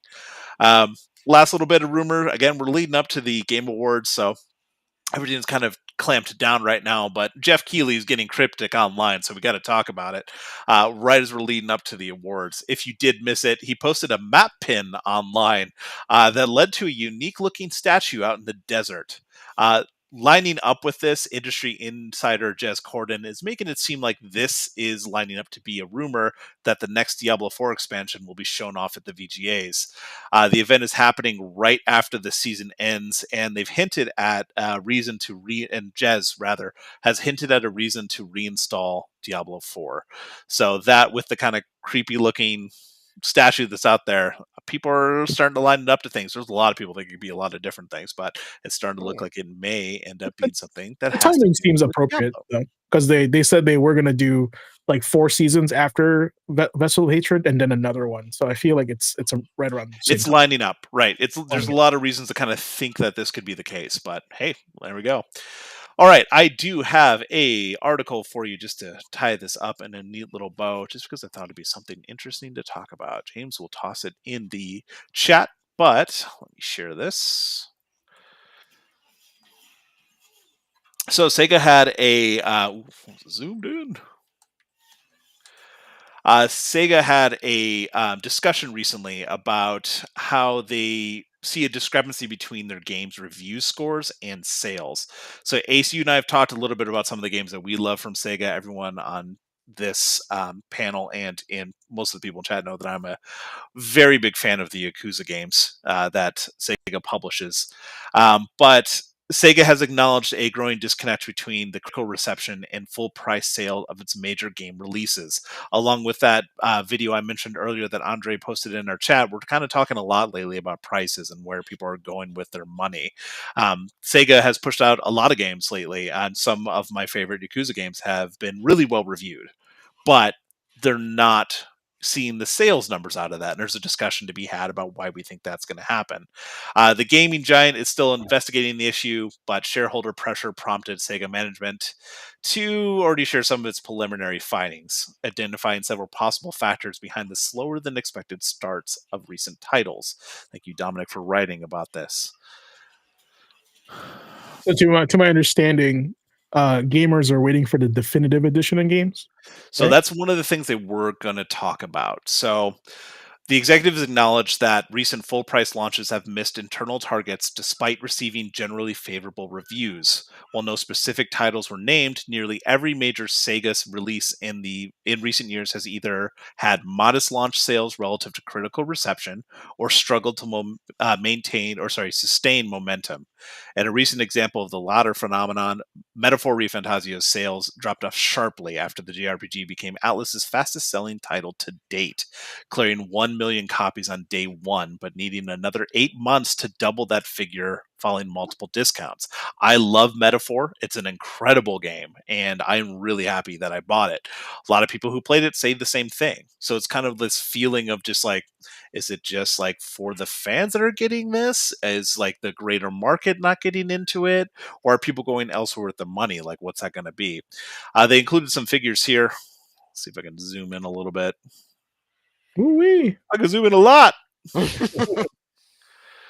So just some games release dates and some of the scores and launches. You can see like Infinite Wealth, Like a Dragon, 90 on Open Critic, 1 million sold in 1 week. Metaphor was 1 million in 1 day, 93. Persona 3 Reload, 87. Sonic X Shadow Generations, 80. So pretty well received titles that they've put out and decent sales, but nothing that's sustained, which is part of the reason they're having this discussion. Like James kind of hinted to, one of the things that they kind of pegged as like one of the main issues that's going to be is the definitive editions. So coming out with like Persona 5 Royal, for example, that has all the content and the extra characters, everything that you need. Their Q&A session saw it identify several potential reasons, as mentioned. It's a problem of its own making, is what they were kind of admitting to. This trend is largely driven by Atlas, known for long-standing practice of releasing expanded versions of its games, even prior to becoming a Sega subsidiary. Etrian Odyssey 2, Fafnir Night, Persona 4 Gold, and Persona 5 Royal. Very good examples of that. So why get the game when you can just wait for the re-release that has all the content in it, right? Yeah. A lot of people are going to hop on it unless you're a fan of the series, someone like me who's going to just buy Yakuza anyway. Luckily, there's not always definitive editions of those games. I get what I get out of it. But that has been identified, and now Sega's talking about an internal shift away from that strategy. So we may not see that happen anymore with them. Oh, we're moving the definitive edition? Something like that, potentially, or doing something where they don't release them in the same kind of schedule. It's down the line, like remaster, remake kind of territory, not trying to cannibalize its own long-term sales. We'll see. Again, this is just a suggestion. It's all internal stuff right now, but it suggests an internal shift away from the strategy because they've noticed it and they've clocked it, right? One of the other things they've kind of talked about was potential marketing missteps as contributing to a weaker than expected full price sales of its major titles. They said, quote, "We believe the problem also lies in our marketing, which isn't able to sufficiently convey the appeal of our games to users," which is something that can be said. These games tend to be for those kind of fandoms, I want to say, a little bit. So trying to Not get to a wider mainstream. market. Yeah. Right. So getting to a wider market is going to be something they kind of run into. So it's a multi-factor kind of thing. And that's why I wanted to bring it to the panel and the chat to, kind of get your own take on it. The one example that was called out here was that trailer for Persona 3 Reload was super mocked. They brought in one of the stars of the Umbrella Academy, and it completely misrepresented the game, and a lot of people kind of called that out. So marketing missteps, cannibalizing their own sales. What do you guys think? What do you think about what's going on here at Sega? What do you believe the problem is? Go ahead, Ace. Honestly, just from a more consumer side point of view, I could. Hey, Dad. You ready?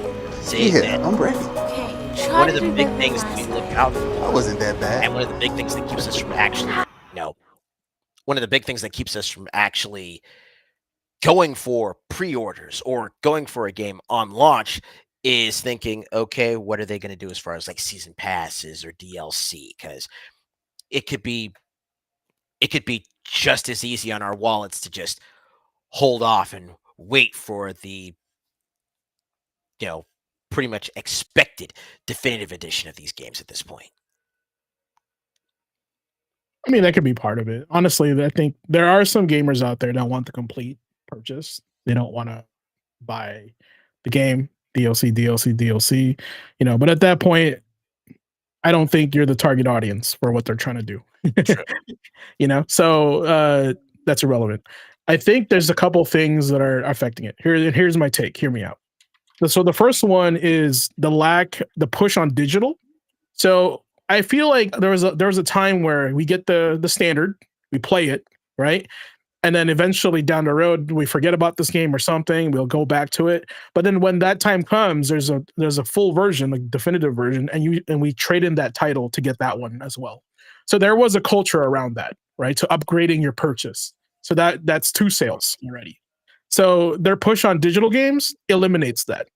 They probably weren't thinking about that, but that's one of the culture shifting.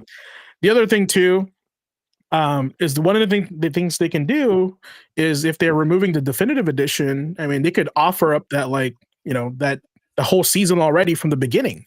making it the definitive game. Like it would just like basically a season pass. So as the DLCs come out, you just play them all along, and then you get your sale from that initial release and that DLC.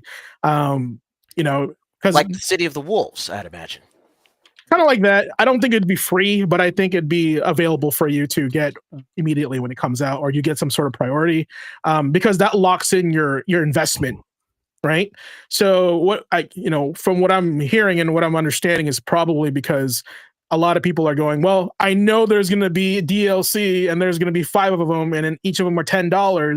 Gamers are wising up. People have less money right now, so they are waiting for that definitive edition. So you have to consider that to make a pivot to how they want to capture their target audience. And also, you're right. I think the biggest thing that really impacts this is who it's targeting.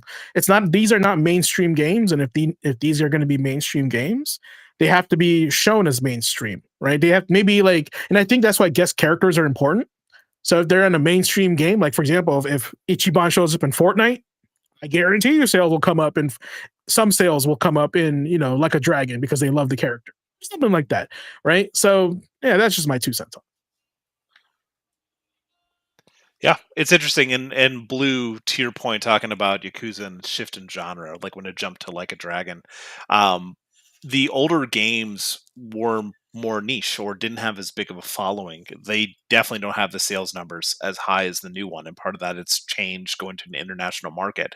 And maybe that's part of the problem that Sega's having is these classic kind of like JRPG feel, like Metaphor and Persona is definitely like of a style for a specific genre. You're not going to get to a wider audience unless they change up their marketing. So they're trying things, but the marketing is falling flat, or it's not selling the games as they're supposed to be. And that could be said of the Yakuza games too.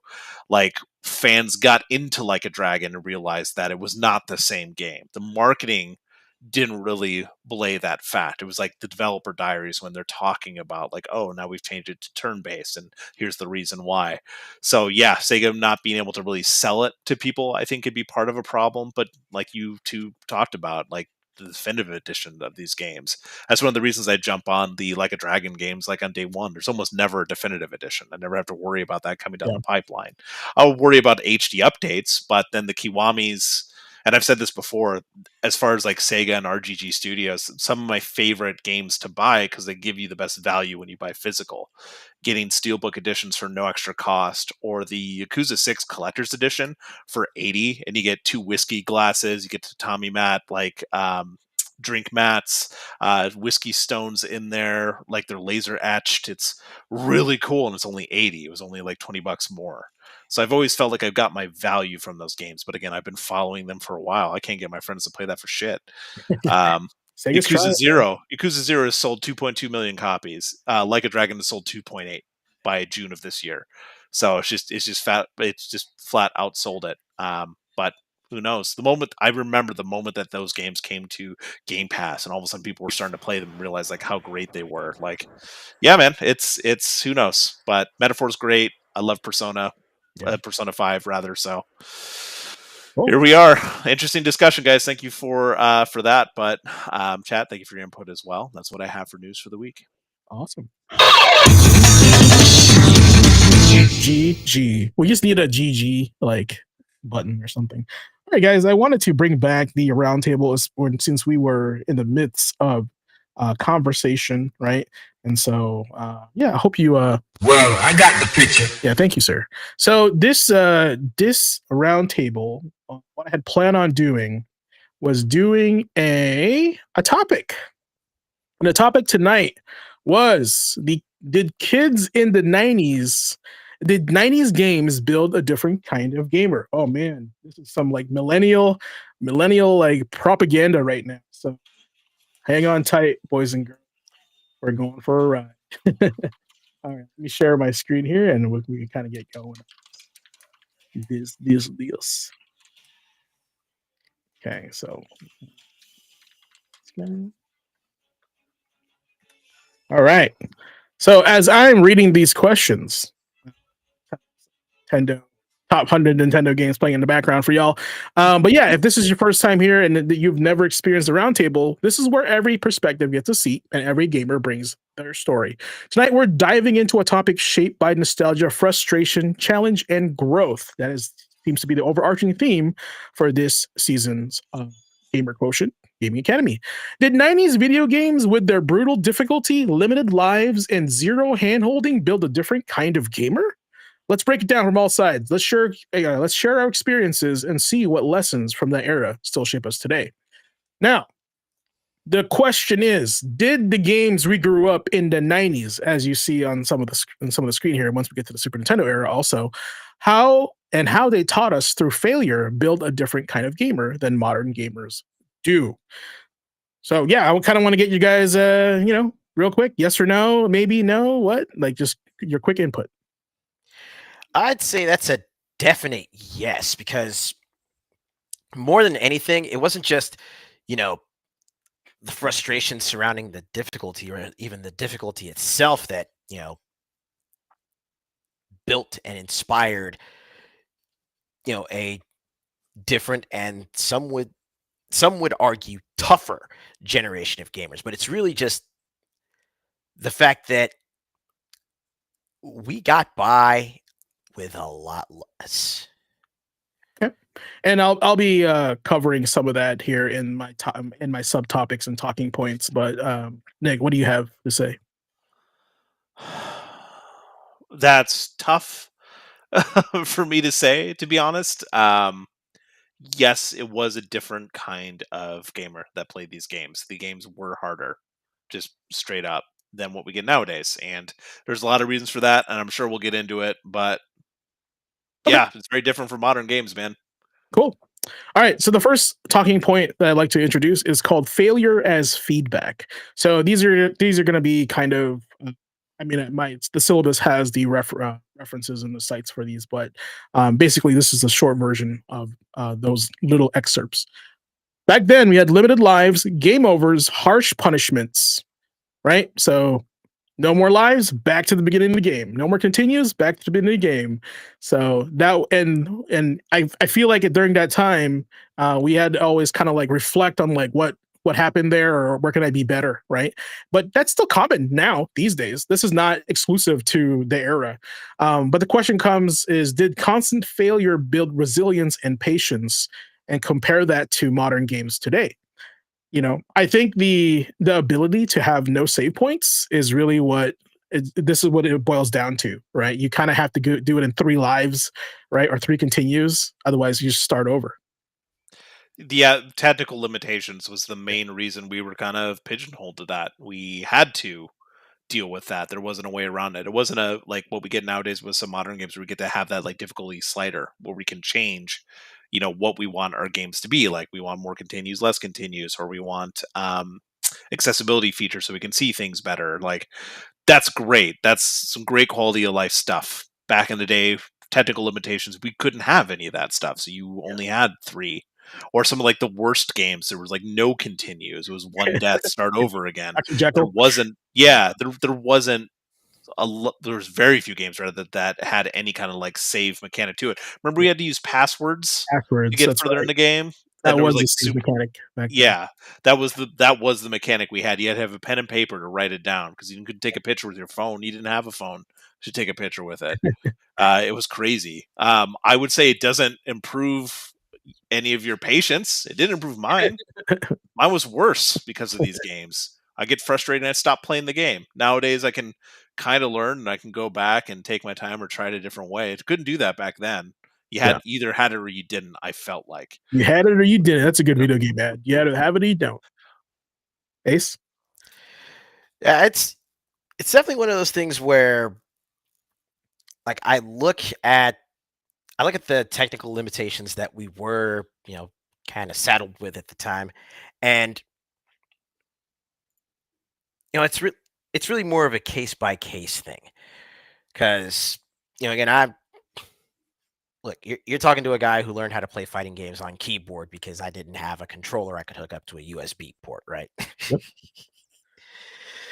But it really all depends on the person as far as if they actually do develop some kind of patience from the constant retries and the limitations of not having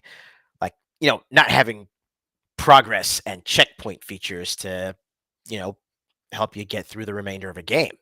Yeah. So yeah, in cases where you only had like 3 lives and you didn't have any codes to give you extra lives to, make it through the game, you had to work with what was on hand. Yeah. I agree. And I think the best example of this is like playing Contra without the cheat code is a totally different experience. Yeah, Yes, you it had to is. find out the Konami code from a friend. Right. But like it just changes the way you play because there's so much more to lose when you have 3 lives versus 30, right? So it changes the way you play on Let's that. talk about the ultimate limiting factor of games from this era: arcade games and money. You Yep. ran out of quarters, you weren't And playing anymore. and then they were that was the design too, right? The games Right. were designed to be hard and difficult. So here's actually that comes to my second point. No tutorials, no hand-holding, no YouTube, no glowing quest markers, no guided path. Players had to discover mechanics and secrets on their own. Trial and error as the core learning method. I think that's good. I mean, either that or you call Nintendo for $60 a minute. Yeah, I think that's a really good example of the community factor of gaming back then, having to talk to your friends or a friend who had a magazine or a friend who could afford to call like the Nintendo helpline. Like the remember buying the little booklets of like secrets of Nintendo, like we'd have to get. It's the only way to get this kind of stuff. We Tips couldn't and just look it tricks. up. Right, exactly. And it was just like someone had written it on a piece of paper, right, and printed it. It wasn't a video. You couldn't see exactly where it was. You had to kind of infer. So yeah, there was a lot of problem solving. A really good example, and I've just thought of this up the top of my head when you're talking about the last point. I look at someone who didn't play games in that era and are playing games nowadays. A good example being my wife again. We would play games together, and if she didn't figure out how to do something, she didn't have the same upbringing I had where you had to like trial and error, like you're saying, as like a core learning method. Like I learned to just try certain things in the game because of video game logic. You learn it in one game, you'd bring it to the next game. Yeah. That was that kind of learning you did back then. It was unique. It felt very unique for the time. And I think that's what you just said there is why I think I'm so good at fighting games. Because I just take whatever I learned from the old game applied to the new game. Yeah. Right. But yeah, it also tells you what kind of games the player played. Like I'm really bad at recognizing patterns. Like whenever we play games together, like bullet hell games and fighting games, it's really hard for me. I could never do frame traps or understand like the exact pixel perfect kind of thing. I just never played those kind of games, so I never learned that. So those games didn't appeal to me. So it makes sense. Some people would kind of get into a genre, and that's just what made sense to them. Like with me, the RTSs early on, I played every kind of RTS. I got the general idea of it off the bat because I had learned it. It wasn't just like, oh, I'm trying out this new game. I'll see what it's like. Like, no, I know exactly what genre I'm playing. Cool. Any input on that, Ace? I'm definitely of the opinion that I would like to see more games that actually did maybe a little less hand-holding these days, but still encouraged exploration and encouraged, experimenting and, working with the controls, trying out what's there. Press a button, see what it does. And then once you see what it does, you you can start moving forward from there. But that's Yeah, shout out to Pi in chat for saying the same thing. Press every button, see what it does. Exactly. Legit. Well, yeah, it's the curious adventure of figuring out the game by experience and trying, right? Bingo. And between that and just how it encouraged the social aspects of it, hooking up with your friends or your siblings or your relatives and seeing, what they know about the game and just working together to play through and solve the game like it's one giant puzzle. Yeah. Yeah, and definitely like, this is why it's cool to like I don't mind hanging out with people while they're playing a game because I'm like I feel like that's also an different experience too. Pretty neat. I mean, heck, in the Discord, with all the stuff that Jagos had been putting up about his playthrough of, his playthroughs of Chained Echoes and Absalom, watching his reactions to a lot of the stuff that I've already, sat down and played through, and just being able to actually, be there if any of the others sit down and start playing these games and they need tips or want to get a little bit of a leg up, they could ask one of us. Okay, what buttons did you press? What did it do? What it do? Yeah, I mean, again, it kind of goes back to the limitations. We had to use our imagination for some of the story, unless you're playing the story specific games. So a lot of it was super obtuse, like that, and kind of jank controls. Like it was just harder to play them physically, or understand what was happening on the screen. Especially with like the limited palette of like colors that you got with some of these old games, right? Yeah. So, I mean, it's going to play into it. It was just a lot harder to understand what you were doing. So, some of the latest games with the better graphics and tutorials that do kind of like onboard you with like, here's the basic mechanics. It's like you get an understanding a lot easier than just you boot up a game like Metroid that it just showed. You boot up that game, it played a little bit of music, and then you're in it, and then you're just looking around, right? You just had to figure that out. Yeah, that was like Metroid's actively one of the first search action games out there, Vania games, right? So I get that. Yeah, and I think that also goes toward our next one here. Number 3 is consequences and stakes. Losing progress meant starting completely over. Did higher stakes make victories more rewarding? Do modern games reduce frustration, but do they also reduce growth too? Question mark. I think it depends on the game. There's a lot of people that love playing the Dark Souls games because it gives them a challenge that it's different than what's on the market right now. So there's certainly opportunities. You're gonna, design games for what you think players are gonna want, and challenge is clearly what some people want. I can't do those games because I have no patience. So again, it goes back to the first conversation we had. When it's super obtuse or difficult, I just get frustrated, man. I want to enjoy my time when I play the game, not just be frustrated. But that's just me. That's fair. That's fair. Ace, any input on that? I'd say even with that though, like even with wanting to enjoy your time with the game, I still feel like pretty much from the start, when you've got games that present their own unique challenges,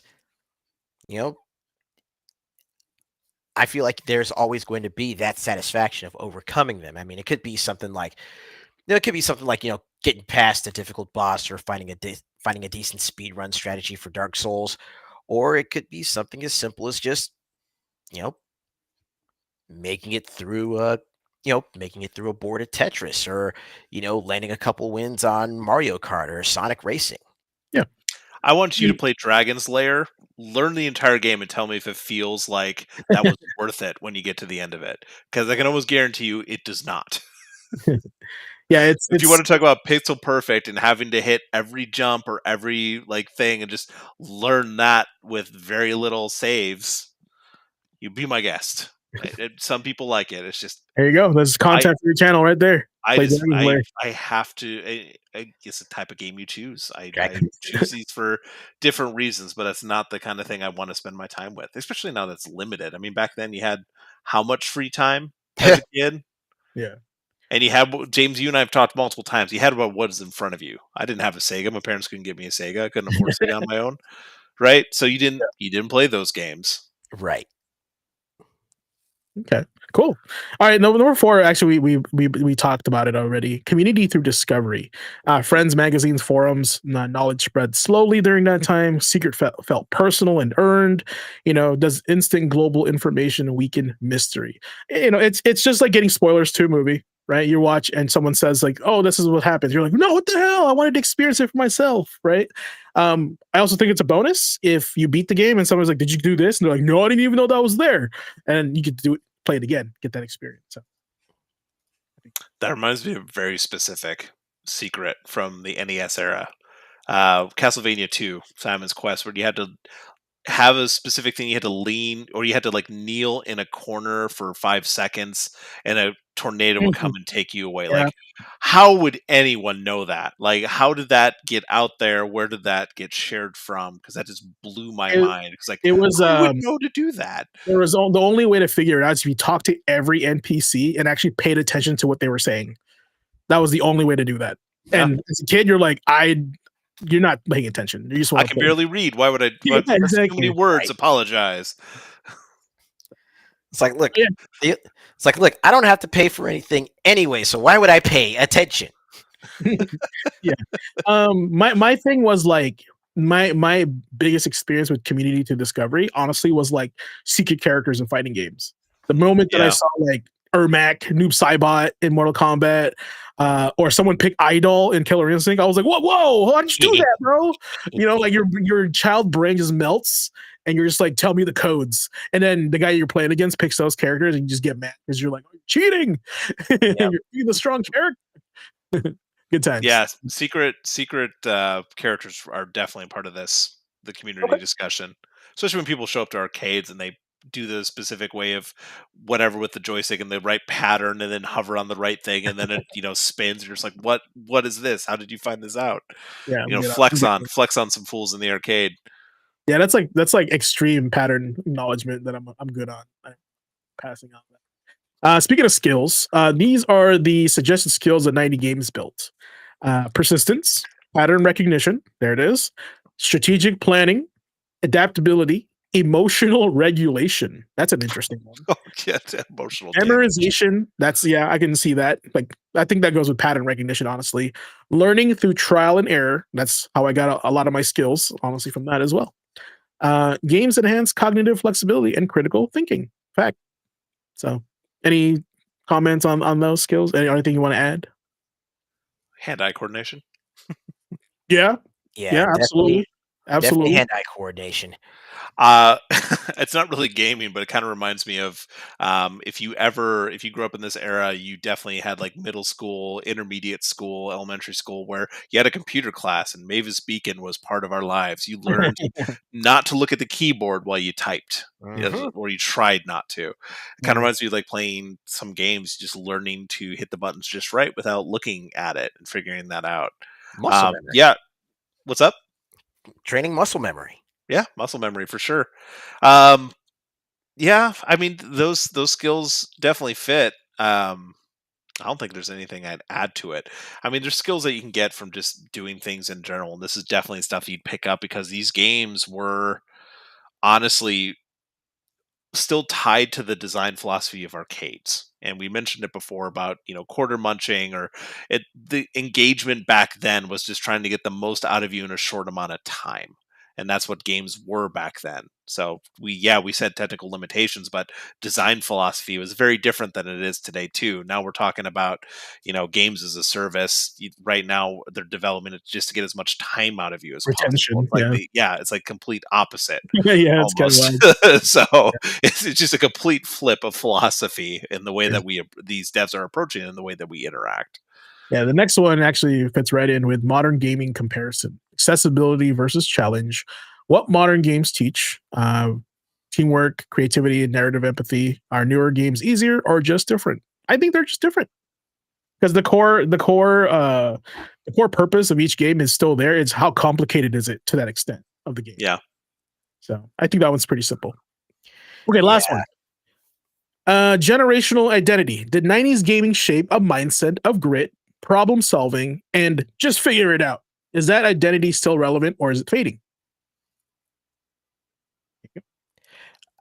I'd actually go somewhere of a middle ground on this. That identity, that mindset it's still relevant, and it can still be I love this game. it can still be applied to most modern games, but at the same time, again, it's the fact that it's not necessarily that the mindset is better or worse, simply that it's different, and just time passing, mindsets passing, the culture of game design, the culture of gaming as a hobby and as an industry has changed to the point where that mindset really doesn't have as much of a hold as it did again back in the 80s and 90s. Yeah, I think the conversation to be had, honestly, before I end this is, like there was even a shift on the PS2 era to the 360 when they started making like third-person adventure games, where I noticed in the PS2 they didn't really have maps and quest markers yet, right? And then games soon after that, when games got more complicated, like they started adding those as a quality of like life for the game, because some people will get frustrated, like I can't find anything, I don't know, I'm lost, right? Yep. So I think that was to obviously they want to sell more games, so it can't be too frustrating because they don't want to isolate their main audience, right? So I get that for Well, if sure. they make it unapproachable to people, Oh yeah. period, it's not going to sell. And again, it's the philosophy has changed with gaming. So I mean, for generational identity, man, I would say personally in response to this, just to me at least, straight up no, because I have a lot of friends who did game in the '90s that don't have the same mindset that I do, or the one person next to them. A lot of that is, we're talking about nature versus nurture stuff. Maybe a little more esoteric outside the level of this, but we had a good time in the '90s. A lot of us played games together, and I just will always remember the social times. Whether or not people feel like they problem solve more because of games, I think that's going to be a personal thing. Depends on the games Yeah. you played. And also, like, those old games are still around in like indie form. Like there's still people making those kinds of games. I think, you know what, before I close on that, and before you move on, this is a really good example of something that happened recently to me, just like going back and playing an old game that I had never sat down and played and being confused and having to look up stuff. And that was Link to the Past. I never played the SNES version of that, and I bought a SNES Mini recently so I can play it with my daughter. And I was like, I'm going to jump through some of these games. I never really sat down and played. I'd like certainly put them on before or seen friends play them. I had never played that on my own, and like I figured out Ocarina of Time pretty well, and that's my personal favorite. But the SNES version of the game, like I could not find certain things no matter how much I looked around. You had to go a very specific spot. Like I had to look up things to figure it out because it wasn't explained at all. It was very different. And it's just like I don't have the time to figure this out. And maybe that was part of the thing we're getting at. When I was a kid, I had the time just to go around the map 20 times to figure out the one thing to problem solve it. Nowadays, like I'm an adult. I have an hour before my baby wakes up. Like, let me look this up. I just want to get the next heart piece. Yeah. But I think like you have to also consider when the game was made, product of its time. So I get what you're saying for sure on that. And yeah, ultimately it comes down to how much time we have. So fantastic. Well, tonight's roundtable showed us something super powerful, guys. 90s games didn't just challenge us, they shaped us. But, taught us patience, resilience, curiosity, and the value of learning through failure. Yeah, like Dark Souls right there. Whether you grew up in that era or joined gaming later, the real takeaway is this. Every generation of gamers learns differently, but every struggle, every retry, and every boss fight still builds. And that's pretty much what keeps us leveling on the screen and in life. And with that said, this round table is adjourned. Thank you for that coin. All right. Yeah, there you go. There's the link to the past clone for Sega right there for you. So be on the way. No, banger of a game, by the way. Banger of a game. It is on the Sega Genesis Mini, by the way. Yeah, what I missed, that. Unfortunately. All right, let's get to it. Let's get to the special version of the final boss. Oh, wrong one.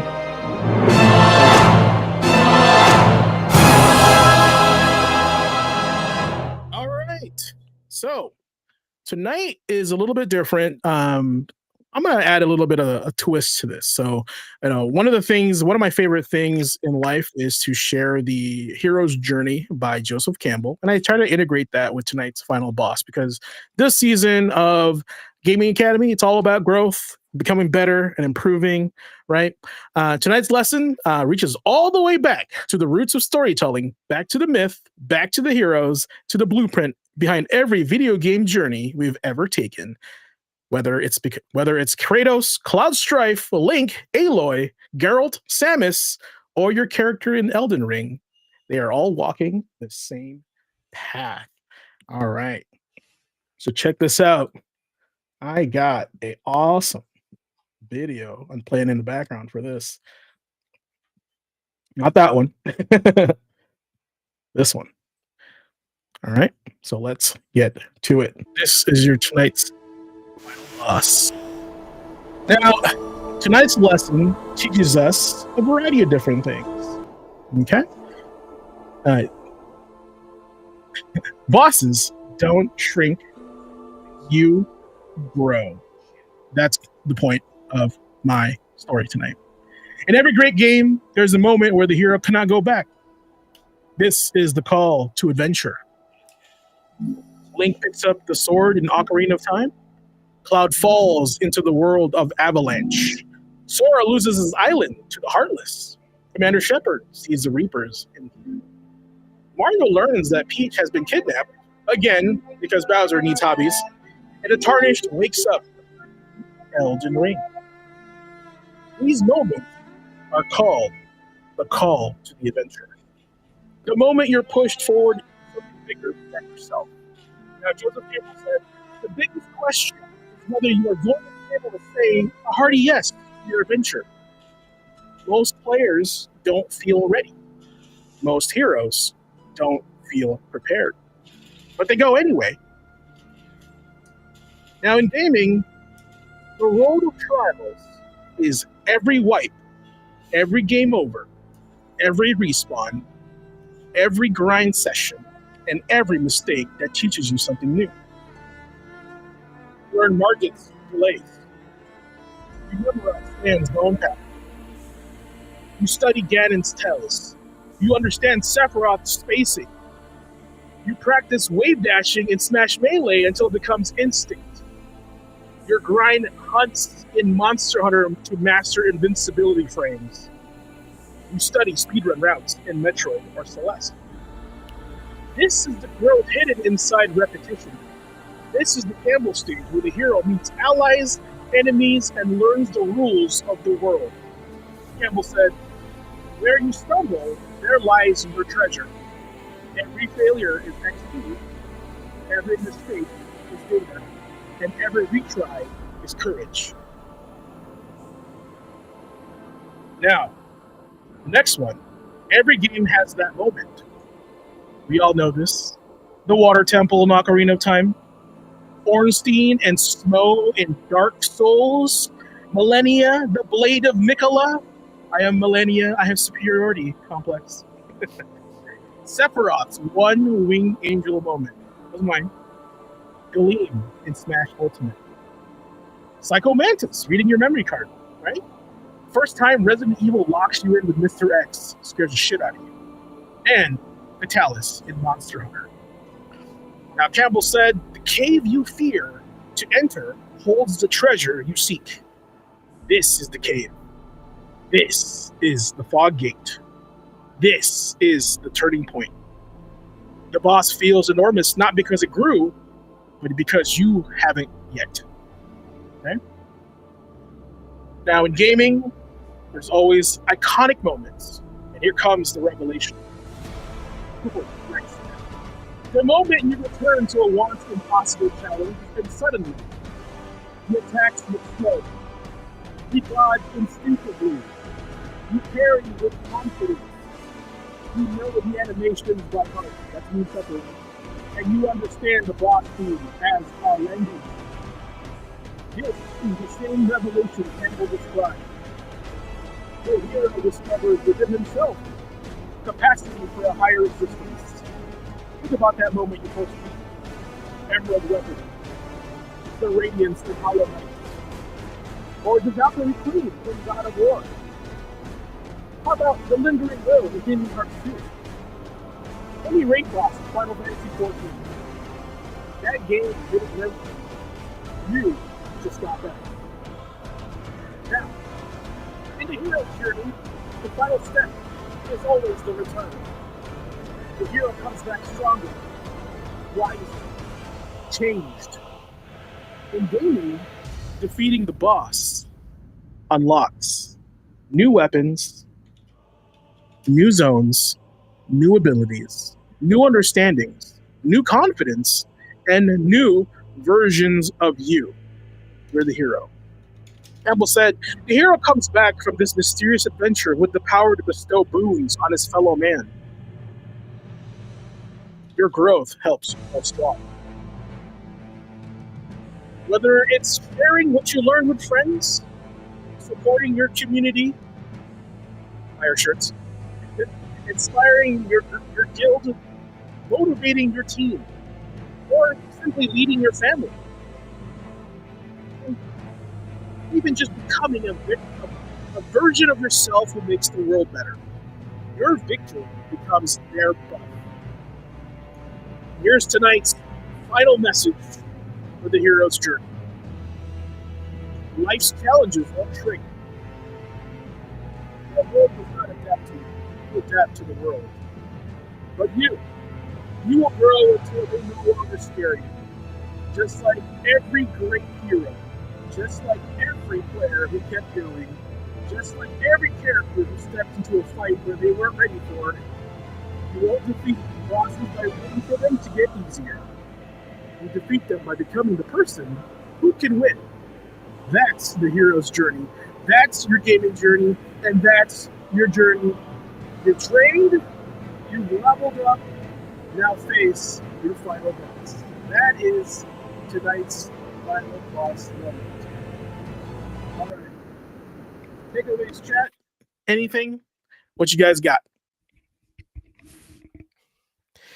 Well, it's honestly that whole, especially that last part, it really just brings me back to, again, that great line at the end of BoJack Horseman. Does it get easier? No. You just get better. That is facts, for sure. I'll agree with that for sure. I mean, the part we were talking about, you'll grow until it no longer scares you. That's something that I dealt with when meeting new challenges, or when I decided to go back to school, something I was unsure about, I was anxious about. It's one of those things that you're just kind of forced to. You're going to grow, and you're going to get to the point where you're comfortable. You're not worried about that anymore. You're no longer scared of it. My mentor is at work, and because I hang out, my clientele is real estate agents. They definitely go to these motivational speakers and stuff like that. And they share their wins. They share their takes on these events. And one of the biggest thing that really resonated with me, middle of the year, was comfort is the enemy of growth. Right? So if you're comfortable and you're just coasting, it means you're safe, and that's okay. But are you growing? The fact is you're probably not, because you have to get uncomfortable and face that call to adventure that's demanding you to be better, right? And it's most likely challenging you that you can do it. You just don't know it yet, right? So the message tonight, guys, if there's things in 2026 you aim on doing, I know Andre always, I love his takes and his input when he says, I want to stream more, I want to do this more, I want to do this less. These are all calls to his adventure, and he's aware of it. Now, the time span where he does accept the call is up to him. But know this, if you take that call, there's no going back. Imagine if you were sent on an adventure, right? And you're like, the village goes, good luck on your journey, we're rooting for you. Right? And this is the scary part. 2 days later, you're like, I can't do it. Come back to the village. And you're back to where you were. Right? That's scary. People don't want that.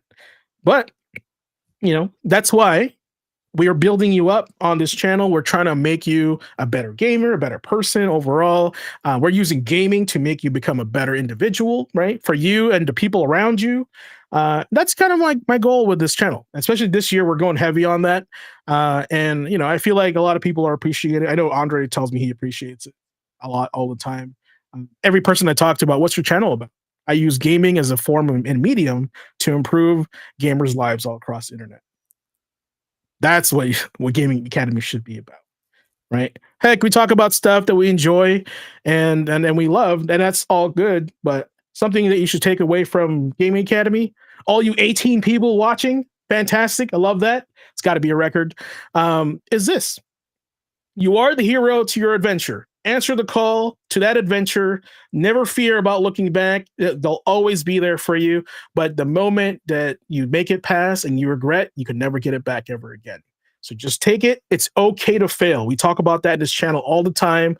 But when you stand up, as you trained and you fought, and now you're facing the final boss, that's what matters and that's what counts, right? And you just get back up, you try again, right? And you do it over, and just know there's a whole community here for you that's rooting for you, right? Drop us a line on Discord, send us a DM on our socials, whatever. Discord would be great. We'd love for you to just chat in there. and just partake in the conversation, and just know that we're here for you.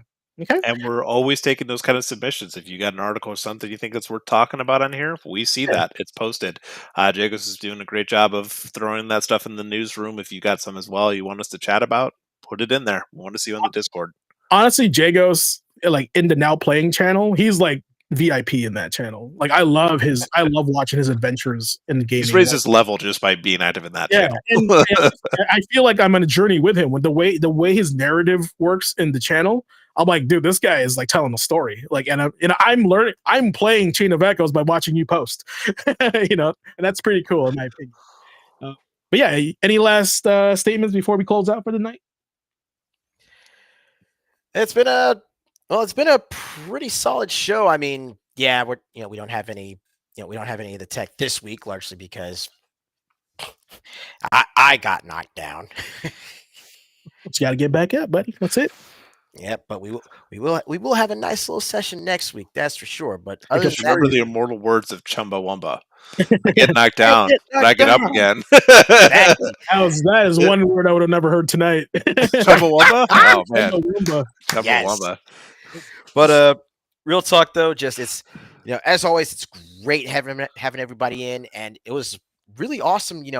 Sitting down and having that roundtable. Really talking about not just the fact that games have shaped us, especially over the course of our childhood, and not just the games, not just the fact that games that had shaped us and what games shaped us, but how.